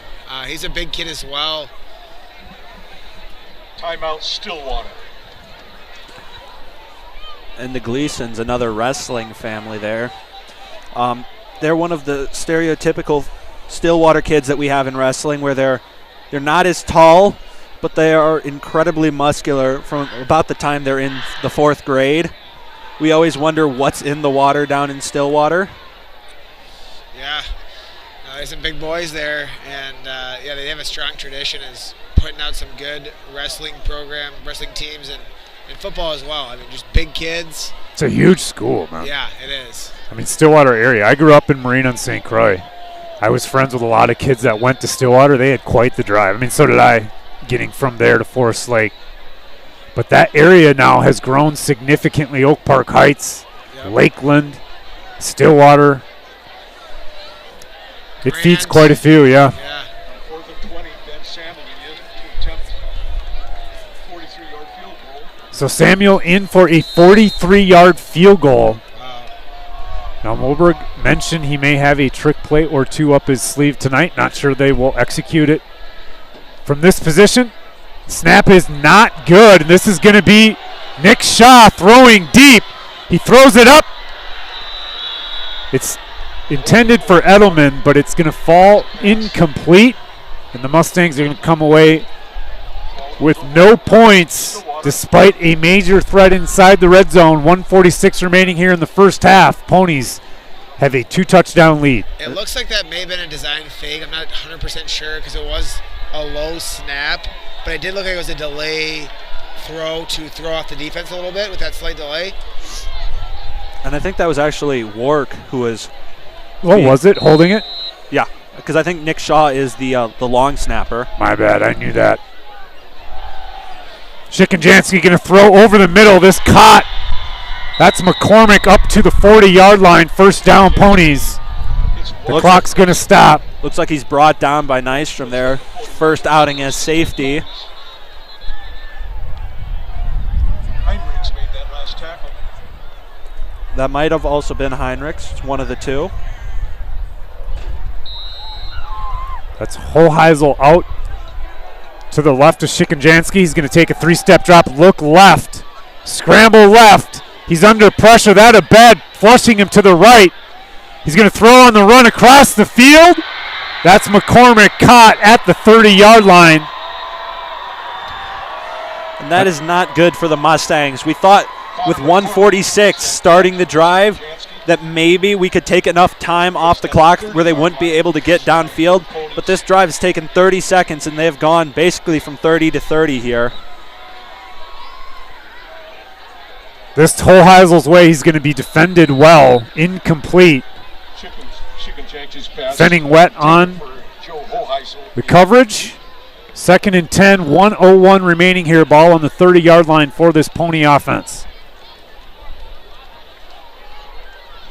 Yeah, and the Ponies are just showing how explosive this offense can be when they do get in that spread offense here. Right, they're moving quickly. They got a lot of horses. Another 3-step drop.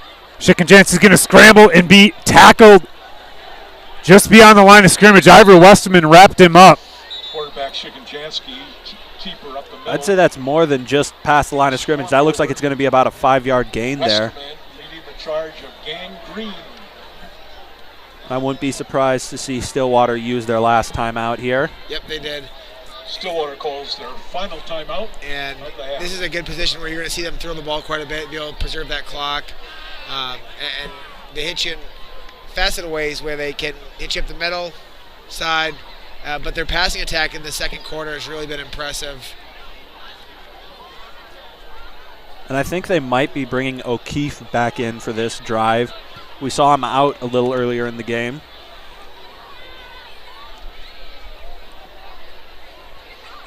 This team, Stillwater team, does have athletes. That McCormick kid looks like he runs quick, precise routes across the middle especially. That looked maybe a scramble drill, that far play down the field. That really helped this drive thrive. They went from 146 to 116 and got all the way downfield, where it's now 2nd and 4 from the 24-yard line. And just like that, the Ponies are threatening to put 7 more on the board. They come out with the ball to start the third. Mustangs showing pressure. Schickenjanski out of the gun with O'Keefe to his left. It's Hoheisel and McCormick out also to his left. He's got Jacobs, who has a touchdown, to his right. He's going to look Hoheisel's way. Another slant route. Incomplete. They're picking on Fenning Went. He's had incredible coverage all night. Pass is incomplete, intended for Hoheisel. It'll be 4th down and 4. So it's now 4th and 4, and the Ponies got a decision here. About a 41-yard field goal if they were to kick it. They're not going to opt to do that. Instead, they come out in a 2x2 set, 3-step drop. It's going to be a quarterback keeper. No, he throws it deep, wide open. McCormick, touchdown Stillwater. Looked like the defense bit, thinking Schickenjanski was going to run. Yeah, so many weapons McCormick on the Stillwater team that when that quarterback looked like he was going to throw, they completely left. 28 landed wide open. And Schickenjanski has an arm, even when throwing out of a fake run there, is able to air the ball out 25, 30 yards there to his man in open field. Had a huge play on 4th down. Kick is up and good. 28-7. It just doesn't feel as though the Ponies have dominated like the scoreboard indicates. This Mustang offense has moved the football every time they've had it. They've not really been behind the sticks, but they've also not been able to punch it in after that first score to start the game. And now they're really going to play from behind as this Pony offense, potent as they are, going to come out of this third quarter already up 28-7. Well, that's assuming that Mounds View can't make a good 40-second drive with one timeout. We've been able to hit Nystrom and Wheeler deep, even Rask.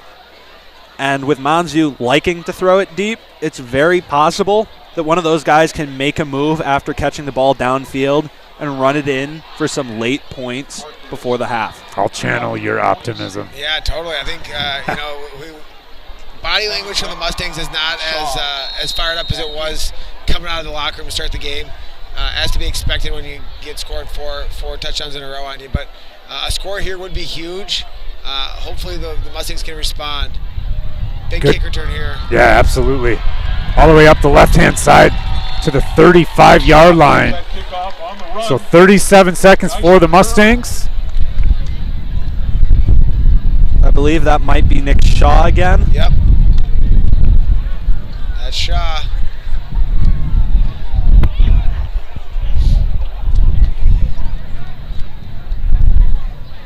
Ball is placed at the 35-yard line, 1st and 10. I believe tonight, we've not heard mention of it, but it's Tackle Cancer Night. Kara Levin and Randy Shaver all across the metro area raising money. A lot of our student section wearing pink, honoring the Tackle Cancer game, Stillwater versus Mounds View. Not Sure if there's coverage of tonight's game on KARE 11. Going to throw a wide receiver screen here to Nystrom, who's going to try to get out of bounds. He's up to the 40-yard line, stops the clock with 31 seconds. On the bubble screen to Nystrom. And if I'm the Mustangs, I will take that. You know, you got them thinking short pass screens here, try and break one loose. And now you'll see if you can catch a defender slipping and throw it over the top. Yeah, we used to call that a fox play. It's set up exactly like the jailbreak that they've been running to Nystrom.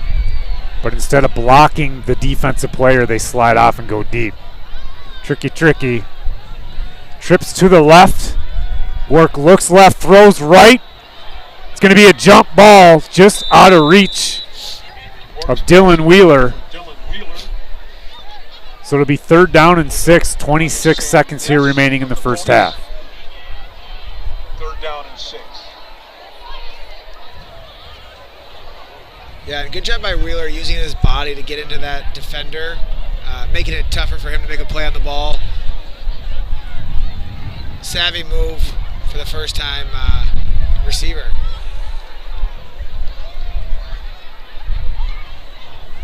So Wheeler again going to be to the right of Wark on the numbers, going to take an outside release, but this ball's going to get thrown left and deep. I believe that was Hunter Rask out wide on the numbers. Overthrown. 4th down. Lots of time here still, 21 seconds. Maybe a punt coming from the Mustangs. Samuel is coming out on the field. I think that's probably the smart move here. 20 seconds left in the half. You don't really want to go for it because if Stillwater, we've seen they can throw deep bombs, but it's a lot harder to make a pass from your own 30-yard line than it is from the opponent's 30-yard line. So a low punt this time, almost blocked. They'll take it as the clock ticking down to just under 10 seconds. Check that at 10 seconds. Going to be 1st and 10. Ponies likely kneeling this down, content to go into halftime up 3 scores, knowing it's their football. 10 seconds. They are in control of this game and have been since the start of the first quarter. Mustangs came out hot through the air, threw a touchdown, Wark to Wheeler, but they've not been able to muster any points since. This a very good, well-coached, strong, explosive Stillwater football team. They're undefeated, taking on this 3-3 Mustang squad.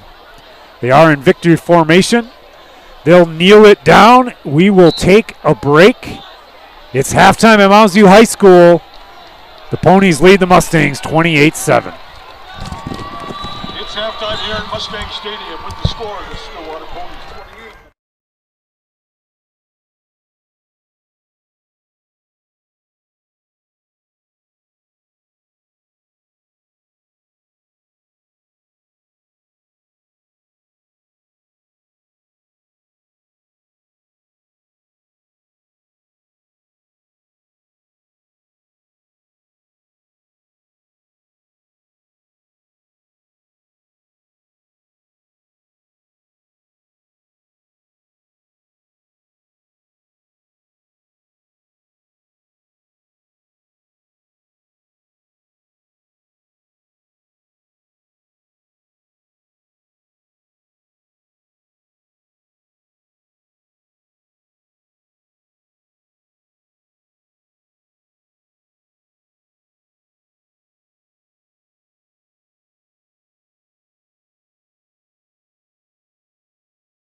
It's 8-1-1-2. Come on up to the north end of the press box to get your... All right, we are back for the second half of Stillwater Mounds View football, live from Mustang Stadium here in Arden Hills. The Ponies jumped out to a 28-7 lead after what ended up being a pretty dominant first half. It looked positive and competitive for the Mustangs from the outset. They score through the air, work to Wheeler to start the game.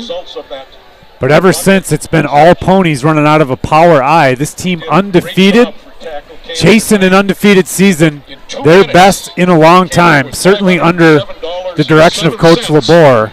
They've put together a phenomenal squad, athletic and strong, explosive. This Ponies team, 4 unanswered touchdowns in the first and second quarter, and it's their ball to start this second half. Appreciate all of our viewers tuning in tonight to watch 6A high school football.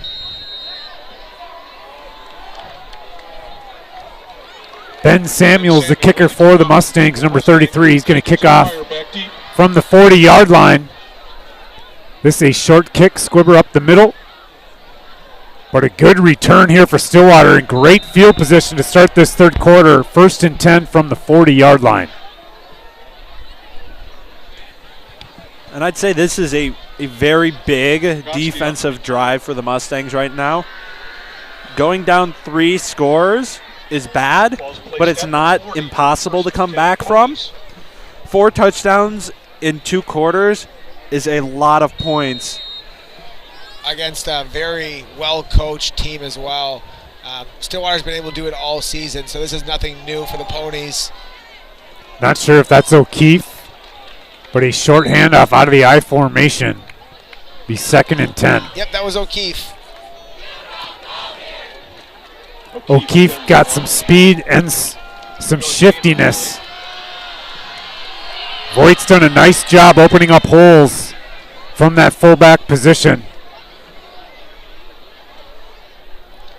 And this team's done a great job throwing the football. That's going to be Jacobs in motion.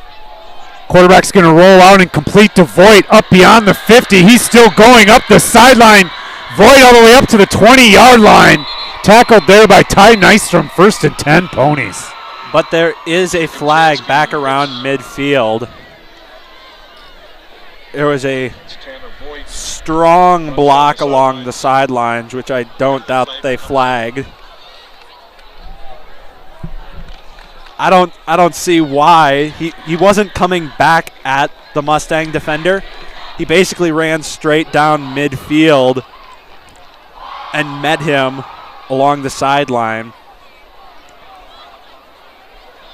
But then the ref threw his hat later on, which usually indicates a second foul.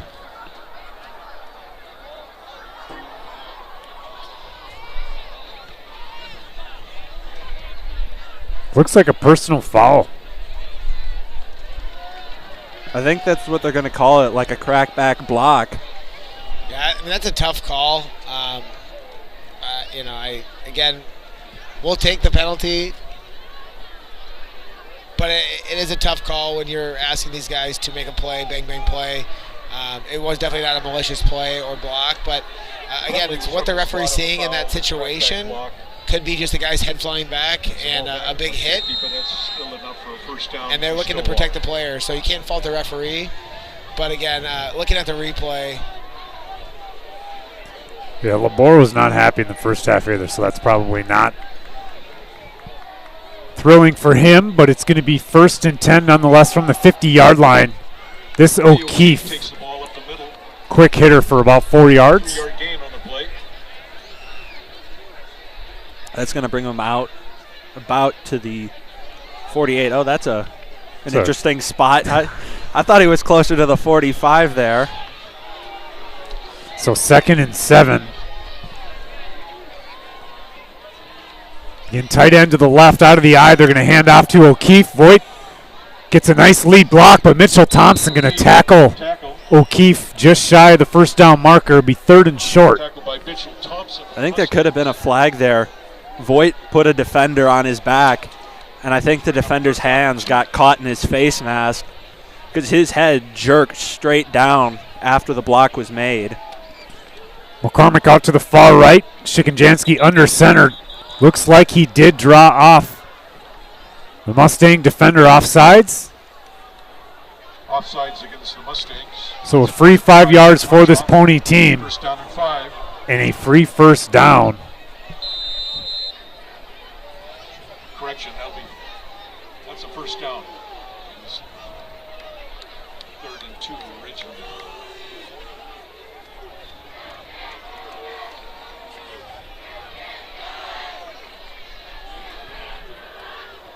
This Jacobs in motion to the right. Going to be a quarterback waggle. He rolls out, throws left. So a throwback screen. And after a broken tackle, that's going to be a first down. Looks like Thomas Blair. 6'3", 200 pounds, so a good-sized high school tight end. And it seems to me that both teams here coming out of the half have a little bit of an extra chip on their shoulder, little extra. Stillwater's uncovered here to the right. Fenning rushes out there. They're going to hand it off instead. And O'Keefe's going to get all the way up to the 5-yard line. He had a head of steam. It's going to be first and goal, Stillwater. Yeah, it looks like he was tripped up right at the last second, about 2 yards or 3 yards from the goal. Tripped up finally by Ponce. And at this point for the Ponies, I'd go back to running Voigt on a fullback dive or that wedge play we saw on a 3rd and short. With these big offensive linemen, I don't know that Mounds View is really going to have an answer for that. They just got a lot of weapons. They can hit you in a lot of different areas. So 3 backs, first 2 through. O'Keefe follows, and he's in the end zone. Touchdown Stillwater. We've said that already tonight. Touchdown Stillwater. That's Eddie O'Keefe scoring for the Ponies. 34-7. And we've got a lot of game left. Touchdown of the game. This Pony offense is rolling. Yeah, O'Keefe does a really good job being patient, waiting for his blocks. He's run a lot of different styles this game where he is very shifty, but he does do a good job at pacing himself and doing a nice change of speed based on his blockers and angles. So a high snap, but put down well. Kick is good. Stillwater 35-7 over the Mustangs. And a 35-7 commanding lead for the Ponies on the road here in Week 7. Thank you again to our sponsor, the Bartel Again, this Group. Stillwater Pony team comes in tonight 6-0, having defeated a number of really good teams. Osseo, Eastridge, Centennial. They're battle-tested. Centennial tonight surprisingly losing big to Minnetonka. That is a surprise. There's been some upsets in 6A football this week. Farmington did beat Lakeville North. That's a team they had not been able to beat over many years. Adam Fisher, the former coach for Farmington, built that program up to a point now where they are competitive. He's since left, but they are rolling in Farmington. Just as Stillwater is too. This is going to be return for the Mustangs up to about the 25-yard line. Fenning went with the return. That'll give Warwick and the boys another opportunity to put some points on the board here against this tough Pony defense. Yeah, 35 unanswered from the Stillwater Ponies. Hunter and Wenner brought him down. This is a team that puts up a lot of points most weeks, right? Yeah, besides the first week against Centennial, the lowest that they've scored is 26 points. Most of their games have been in the upper 30s to low to mid 40s. Yeah, that's impressive. This team is good. Trips to the right here for Warwick. He's going to throw quickly. That pass broken up. Well defended. Rask. They're physical inside there. He gets pushed to the ground as the ball is delivered. Yeah, very physical bunch on all three linebackers, secondary. Do a great job getting hands on the offensive guy, pushing him off the ball. It's a very tough to get position and get separation when These guys are just seem much stronger right now. Again, Mounds View facing this Pony defense, down 12 of their starters, both offensively and defensively. This is going to be work. Nice scramble for him up close to the first down marker. Going to be 3rd and short. It looks like, yeah, Nick Shaw's in at running back. I don't know if we mentioned that earlier. Nick Shaw's been a utility guy for this team all year, kind of doing a little bit of everything. It'll be 3rd down and 1. He's been playing a pretty good return man on the numerous Stillwater kickoffs so far. And he's another guy who we've seen both taking some varsity snaps and in JV. He runs hard, he runs downhill, doesn't worry about getting strung to the outside. He tries to get his yards. We're going to look to the right here. He throws a slant to Nystrom, hits him in the hands as he slides to the ground. It's incomplete. And yeah, back to Nick Shaw. I know even when they had a lot of injuries on defense, he was one of the first guys that was brought up in meetings to be a plug-in guy, just to, you know, do a job and know that he's going to do it hard and do it well. And that really speaks to the character of Nick Shaw, a senior that's always there when called upon. So the punt team on here for the Mustangs. That's Samuel with his heels firmly planted on the 20-yard line. Good snap. Nice punt's going to be fielded on the run. This Jacobs to the left. He's got a seam up the middle. That is a great tackle because he was about to go off here. That was Heinrichs, if I'm not mistaken, with the tackle right around the 42-yard line. 47-yard line, actually. That could have also been Pursuti. I saw him running out of the pile. I don't know if he was the guy who brought him down or if he was just another man who was ready to make a play. Again, my eyes are stressed with these green jerseys and black numbers. Shikanjansky under center. That's Voigt leading the way for... That looks like Wire around the right-hand side. He makes a move, breaks contain. And he is up a big gain. Got around Fenning Went and Rhino Edelman. The Ponies in business already, deep into Mustang territory, 1st and 10. And one thing I will say about the Stillwater offense, although they like to run it up the middle, they are fast to the edges here. Mounds View's always struggled on the perimeter.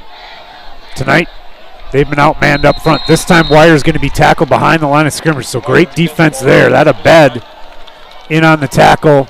Looks like Heinrichs assisted.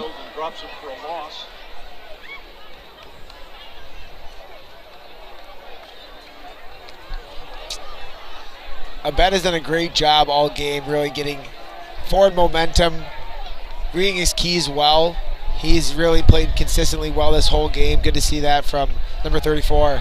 This a pass. They've got a flare route here from the fullback. He's going to throw back on a post to Jacobs. That pass is going to be broken up, tipped, and incomplete. Great defensive coverage from the Mustang safeties. He really sold that catch. Looked like Fenning went in response, actually, the two cornerbacks that were in on that pass breakup. Nice concept there from Stillwater. They rolled left. Didn't look like Shikanjansky was looking deep. That's what you do. You throw off the safeties. He throws back to the post. It was open but incomplete. Stillwater quickly back to the line of scrimmage. They got another pass play on a fake. This is going to be Shikanjansky scrambling. Mitchell Thompson tackles him at the 20. Quarterback draw by Shikanjansky. Looks like a pickup of about 6 yards there. So that a nice scramble and gain for the Ponies. It will be 4th and about 5. If I'm Stillwater, I'm probably going for this right now. You're kind of in no man's land in terms of being able to kick a field goal or punt here. Now they're definitely changing up personnel. going into that spread offense, I would imagine. Yeah. So O'Keefe back in at the tailback. He's going to be single set. Eye to the left of Shikenjansky, who looks left. He scrambles left. He's looking over the middle. He's got Jacobs caught at the 10-yard line up to the 5. So on 4th down, this Pony offense, as they did in the first half, converts inside the red zone. Earlier it was for a touchdown. This time they have 1st and goal from the 6-yard line. And Jacobs seemed like he was a little upset with himself that he wasn't able to get that touchdown on his stat sheet. But if I'm him, I will take a big 4th down conversion, bring you within 10 yards.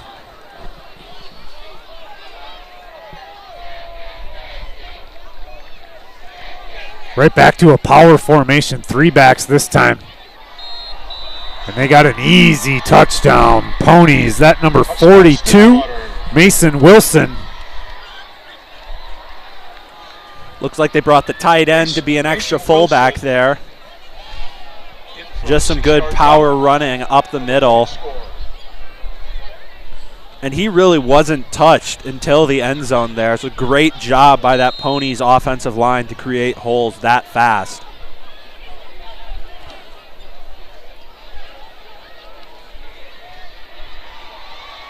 And still perfect on extra points this season. The Ponies convert. It's 42-7. 5 minutes and 1 second remaining here in the third quarter. Labora and his boys are pouring it on.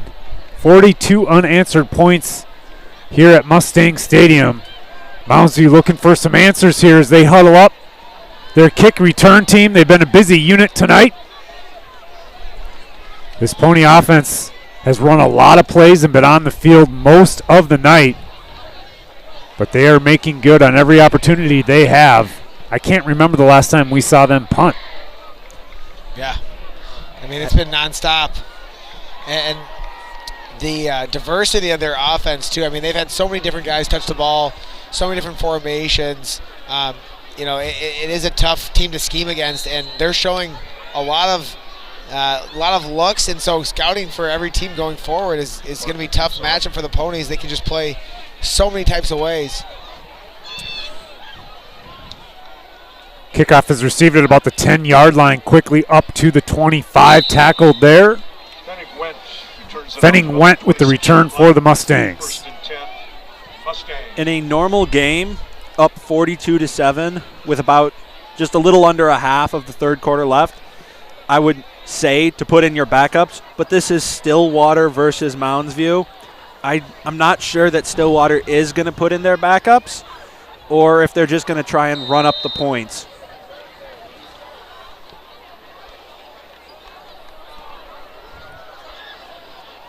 Well, this a tough stretch of games for the Mustangs. They eke out a victory against Roseville after a number of injuries were suffered in that game. They come in to face a tough Stillwater team. They've got Maple Grove next week. This Heinrichs up the middle on an inside zone play. Got a 9-yard gain, but he fumbles the ball.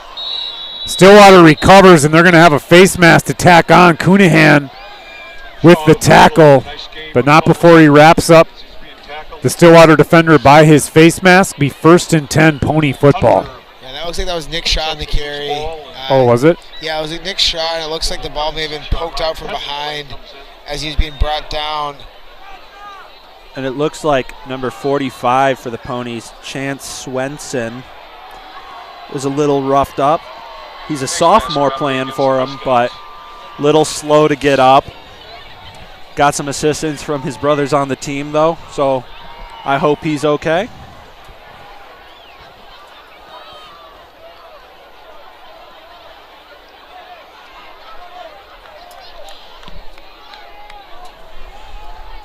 So just like that, Ponies already up 35. They recover the fumble. 1st and 10 from the 27-yard line. They're going to hand it off here. This Wire. Landon Wire carries for the Ponies. About a 5-yard gain. 6-yard gain on the play.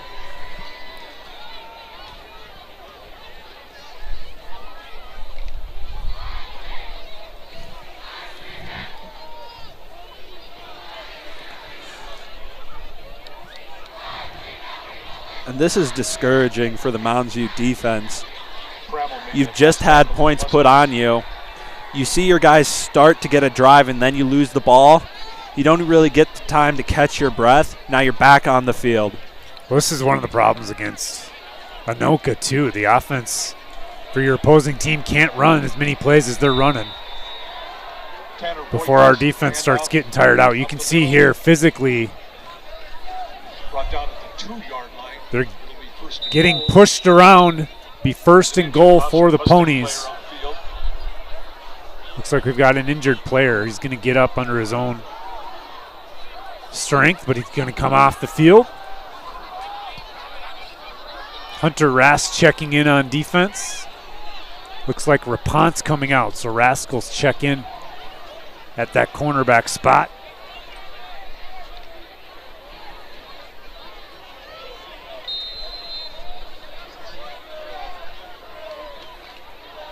This is a tough situation. First and goal from the 3.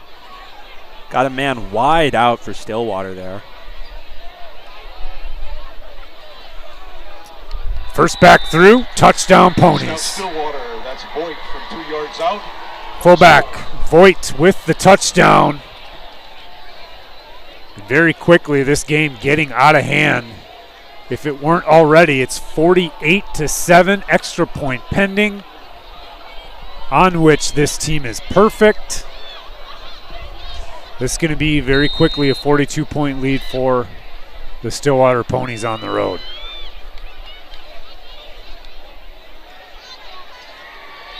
And it is good. Parker's kick is up as good. He's a perfect 7 for 7 on the night. So you do wonder at this point, I mean, we've still got quite a bit of time here in the third quarter, but at some point, these teams start pulling their starters, playing some JV guys. Maybe even we go to running time. I'm not sure what kind of a lead you have to be at running time. Curious about that too. I know basketball does have a rule in the second half. I believe it is 25 or 30 points. So yeah, it'd be interesting to see.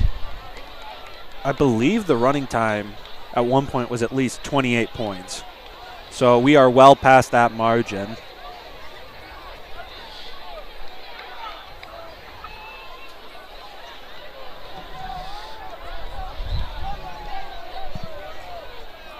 Yeah, next week, Mounds View on a short week with MEA.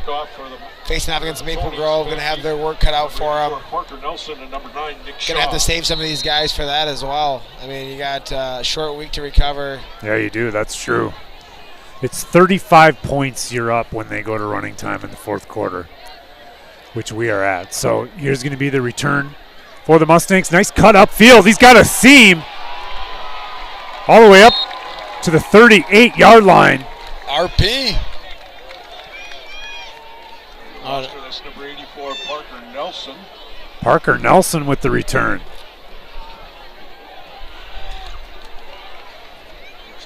And we talked about Mustangs having a tough game in Maple Grove next week. Stillwater, I believe, is going up against Eden Prairie. They are. The short week. So for them, too, you've already got a comfortable lead. At this point, you wonder, do you just save your guys and try and preserve an undefeated season? Yeah, and it looks like Mounds View has made a lot of substitutions right now offensively.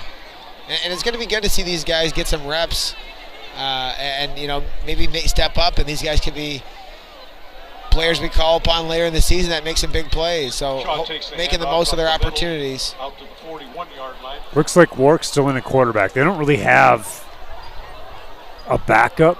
Is Cunahan their backup? Do we know? I think Cunahan is the backup, but when he's filling these other roles, I don't know that we have guys to replace him if he leaves that position. I see Langston Hall is in at wide receiver. Shaw at running back. Eli Rowe, number 11, another sophomore playing a wide out, I believe. Is it Caputo? Number 11 in at wide receiver. This is going to be Shaw again around the right-hand side. Nice gain. Nick Shaw again, the ball eating up some time and some clock. Gets out to the 47-yard line. That Eden Prairie team is beatable. Farmington played them tough. They got smoked by Lakeville South. And honestly, the Stillwater team, they don't play the same style as South. South's close splits along the line of scrimmage, like only 2 feet apart. They run a lot of misdirection, hide the football. But they are physical, and so is this Stillwater team. And they punched Eden Prairie in the mouth. Eden Prairie's not used to that, and they didn't really have much fight in them that night. Now, since then, Eden Prairie has been an unbelievably dominant team. They crushed Shakopee. They also crushed Prior Lake. These are good South Metro football teams that Eden Prairie easily defeated. They've got a chip on their shoulder. They started playing more players both ways. Think about a school as large as Eden Prairie. I mean, basically the same size high school as Stillwater. Playing their best athletes both ways. That's going to give them a leg up and be a challenge for the Stillwater team. But it is more than possible. From what I've seen of this team tonight, they are as physical and as athletic as any we've seen for sure this season. Yeah, no question. I mean, from a physical standpoint, these guys are just as physical as anyone we've seen, talent-wise, depth. I mean, they can really do it all and play a lot of different ways, which, as a fan of the game, it's fun to see. As an opponent, it's tough to watch. No question. So it is going to be 4th and short right now. 6 inches shy.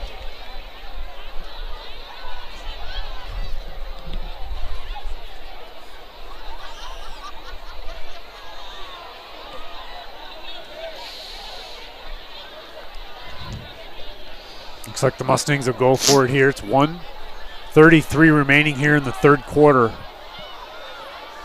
Ponies up big. 4th down. Trips to the right. Inside zone here is going to be met immediately upon handoff, and that is going to become Stillwater football. Turnover on downs. Great tackle by number 5, Grayson Zern there. Making a play on the ball. Zern and Hunter. The ball is turned over on downs to the Ponies. So that's Stillwater Eden Prairie, probably the game of the week next week.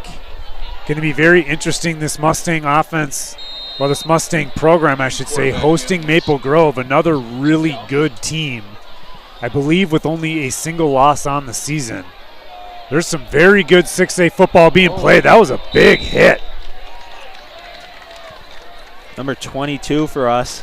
That's Heinrichs. And that was 18 as well. And on the stick. Hickey, the ball carrier for Stillwater. So Stillwater definitely is bringing out their backups right now. We have number 14, Cooper Keekle, in at quarterback.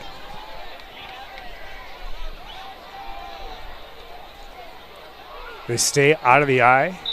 They've got movement from the tight end. Should be a false start penalty against the Ponies. It is. Procedure call against the Ponies. So that should take him back to about a 2nd and 10, 2nd and 11.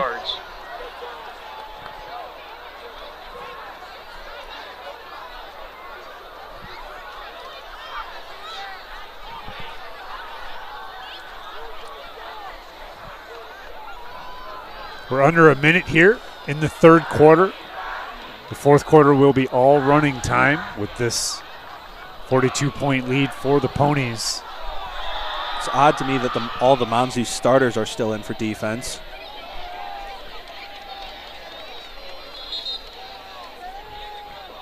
Looks like an ISO play tackled just behind the line of scrimmage. Be 3rd and 11 or 12 from the 48-yard line for the Ponies to start the fourth quarter. Pursuti, a nice tackle. It'll be 3rd down and 11.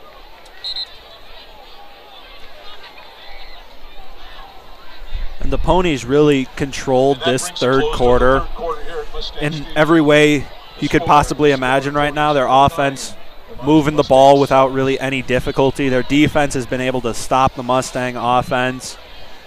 They now feel they're at a point where they can start playing their substitutes.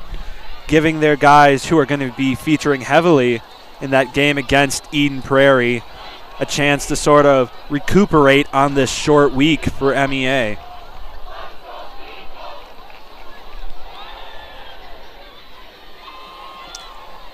Based on our viewership, you can tell Stillwater loves their high school football.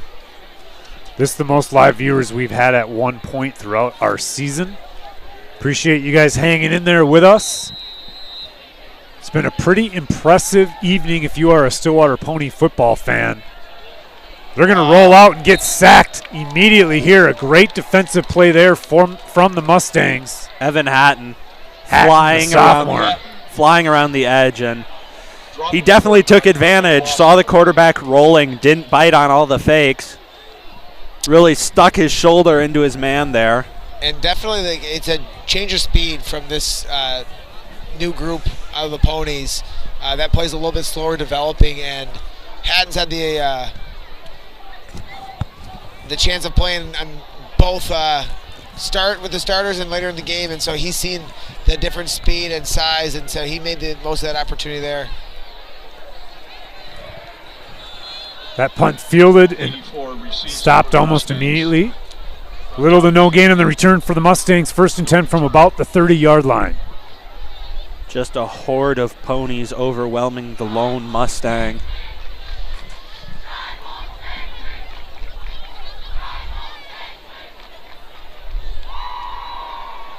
So if I'm the Mustangs, I don't know that I would put Wark back out there. It looks like that's what's happening, but I'm not sure that that's the smartest move unless we think he's not as at much risk against their defensive backups here. Right.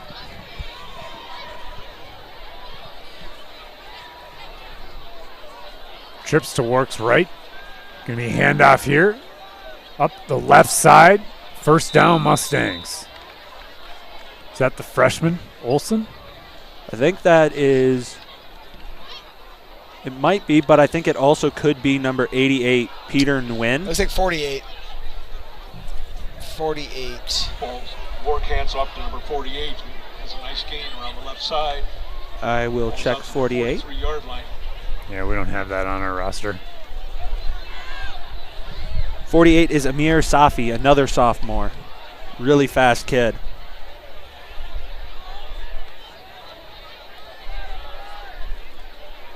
Quick pitch to the right. Another nice gain for the Mustangs.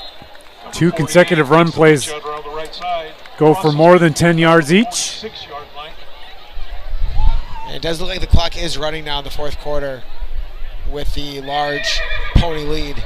Winner makes the tackle for the Ponies. But as I said, Amir Safi, he is a really athletic kid. He was on the track and field team this last spring and was getting on the freshman honor rolls for multiple events that I know. So that, in case you don't know, that is the top 30 freshman track and field performers in Mounds View history. Wow. Mounds View and Stillwater both have unbelievable track and field programs. And both really have great facilities. Stillwater has a beautiful weight room, sports complex. I mean, fields after fields after fields. And they've got some great coaches and programs, long history in Stillwater of success. But this, the kind of success they're experiencing this year has not been known to them for a long time. And it's a long time coming. This is a big high school capable of quite a lot. They used to compete every year at Stillwater for these state championships way back in the day, the mid to late 90s. And it looks like they're fully back, ready to compete again. Next week will be a great litmus test for this team. If these 7 weeks already haven't been, they've got Eden Prairie. I'm not sure if that is a home game or an away game. I believe it's in Stillwater. Mustangs another 1st down running the football. Amir is just fast. He looked like he was going to cut it inside, but was able to bounce it out, scurry around a defender who is already pretty much at his hips, get down the field.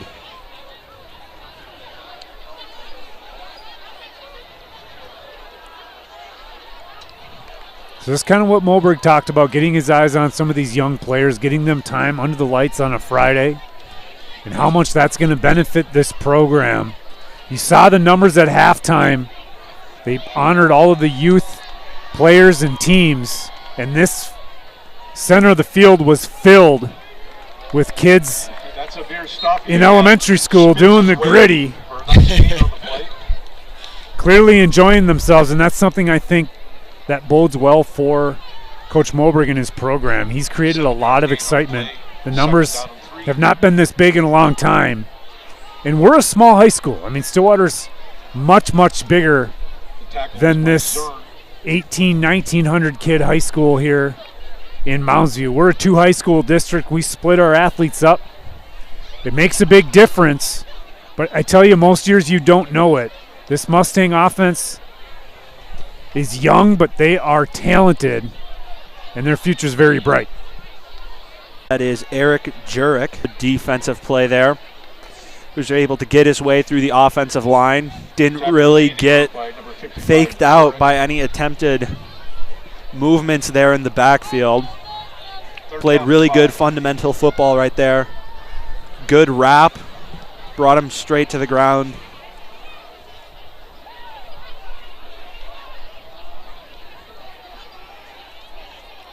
Double twins for the Mustangs. Wart going to deliver on a slant route, incomplete just behind the receiver. Looks like that was Cunahan. Wart's pass intended for Cunahan falls incomplete. 4th down and 5. So that'll bring up a 4th and 5. And in sort of the motto of if it ain't broke, don't fix it, we've seen Amir here has been able to get to the edges, try and run him on a pinch to that trip side.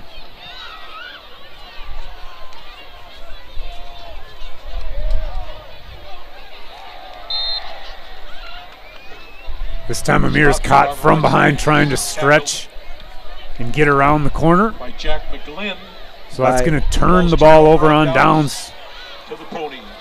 Ponies will take over 1st and 10. Great snag there by number 32, Jax McGlynn. 5'9", 175 linebacker. It looks like a lot of new guys in on defense for the Mounds View Mustangs. Is that Samuel playing cornerback? No. 25. Oh, you talking far side? Yeah. Yeah, I think that's looks like 13. maybe 13. Yeah, but it didn't look like it. Tebbett. Tackle by number 91 there. Christian Hovland takes the handoff from Keichel, the quarterback. We don't have that listed, 3 on the play. I don't believe. Brought down by number 91 of the Mustangs.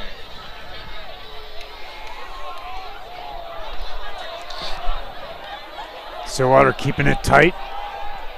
Out of the eye. ISO play here, tackled immediately. That Evan Hatton in the backfield. Looks like he was assisted again by number 91. I hope it's sort of like last week where we'll call out number 90 and then the next week we'll be able to reveal who our mystery player is. But at least this week our mystery player is not scoring the winning 2-point conversion. Or getting the pass along the sidelines that led to it. But, you know, I could hope for a pick 6 from him, you know. It might not be the game winner, but it's still important to me. Yeah. I don't know how much Stillwater's going to be throwing here. Let's hope not, right? Yeah. Another quick run play for the Ponies. Short loss on that play. So 4th down and 7 now.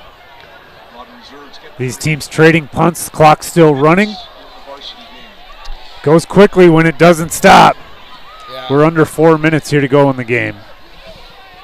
We got a hockey line change here from the Ponies. Oh, 4th down. Nice from back deep. Along with, is that Radaba? It doesn't look like Radaba. He's wearing 24 if I'm not mistaken, but Yeah, it's 84. 84? Yeah. Punt for the Ponies. Oh, Parker Nelson. Oh. That Oh. blocked punt. Picked up by the Mustangs, tackled there. Hadn't got a hand on it. That snap skipped across the turf. It was fielded well, Blocked by number 35. but the slightest of delays gives Evan Hatton a chance to block that punt. Was it 35? Yep, hadn't blocked it, and it was recovered by number 13. Mustang offense Charlie takes Tibbet. first and 10. Is that Hatton's second or third punt block on the season Yeah, right now? dude, he works harder on Eastview, 35 punt block than any kid. Yeah, We've he's seen. a great player. Dinah. White Bear Lake 27 I mean, that over Osseo. was a fumbled snap or it was a low snap, hit the ground. And back to action. And we've seen him sort of evolve to moving where the punter's foot is going to be, Right. Yeah, that not was a chasing clean where block. it is. Hard handoff here. Good run by Safi again. Cunningham now in at quarterback. Cunningham is in at quarterback, so Work's night is over. I think that's probably the smart move here. Yep. Be fun to see Cunningham play a little bit. I know he's probably not going to throw the football, but Tackled by Grayson Zern. 5-yard gain on the play. 2nd and 5. We have Eli Rowe as the lone receiver up top. I might, if we do pass, I might see one up to him. He is a tall kid. 6'3", I believe.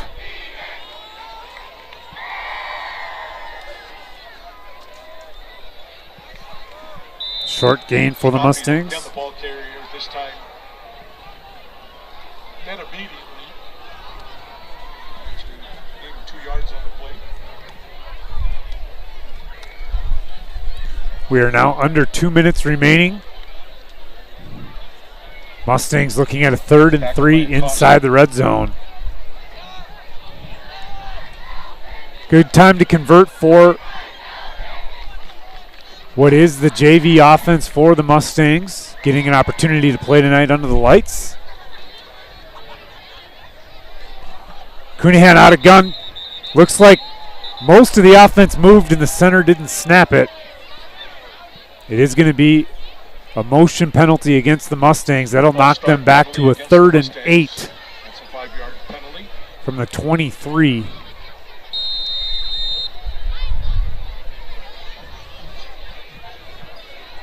But normally you'd be upset at those type of penalties. 3rd and short in the red zone, making a drive. But it's about a minute left. 4th quarter, you're down by 42 points.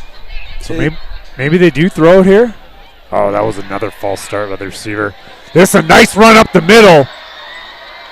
All the way up inside the 5-yard line. With a great run up the middle. Down to the 3-yard line. I didn't catch who's in at running back. Staffy. Amir Staffy? Safi. Safi. S-A-F-I. Amir Safi. Safi. Safi's got some wheels, man. Yeah. I mean, again, he's showing that maybe these next 2 games he will be called upon. They need athletes right now. They need people that can plug and play. So First down, big time run from Safi, who breaks contain here. He goes back to do it. He's in the end zone. Touchdown, Mustangs. Mounds View. Man, he's fast. There was a outside linebacker in really great position there, and he just ran around him. Just straight up beat him to the edge. There was great contain, but Safi, as I mentioned, is one of the top freshman runners in Mounds View school history. Ben Samuel in to attempt the extra point. So Amir Safi, bright future. Scampers around the edge. Mounds View starts and ends the game with a touchdown. A botched hold from Wark, who's going to take a hit. Bad snap on the play. So the Mustangs not able to convert. 49-13, just 41 seconds left. This Pony team going to go home victorious. Already likely looking ahead and preparing for their matchup against the Eden Prairie Eagles next week. Eden Prairie will come into that game 6-1. The Ponies 7-0. And hey, I just realized it is a short week, so they're going to probably play Wednesday. Yep, Wednesday. That's Wow. right, yeah. And so that's why I was kind of calling for the backups to be coming in at the beginning of the third quarter when you're up by 4 or 5 touchdowns. You're coming in very short week against a very tough team. Also undermanned. Going into this game. So yeah, I mean they definitely have had a tough hand dealt, but you know, this is part of life. You know, there's adversity. You work through it. You know, Moberg's going to have these guys ready for Wednesday, and you know this does not feel good. But again, anything can happen when the lights are on and it's game time. So look for Mounds View to bounce back next week against Maple Grove.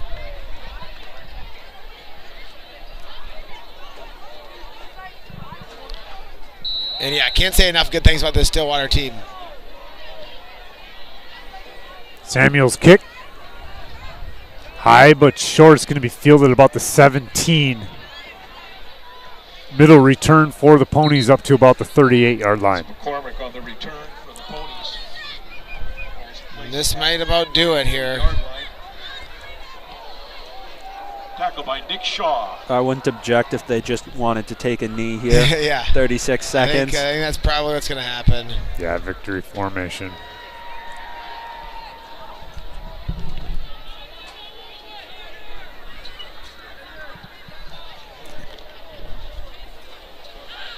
You really do see a stark difference just in numbers right now. Mounds View depleted by injury, but also they just don't have the size and numbers that Stillwater has. And it showed tonight. This is a very good Stillwater team. Going to be interesting to see how they fare in the playoffs. We are close, just about 5 days away from these teams strapping them up again. Mustangs going to lose tonight, 49-13.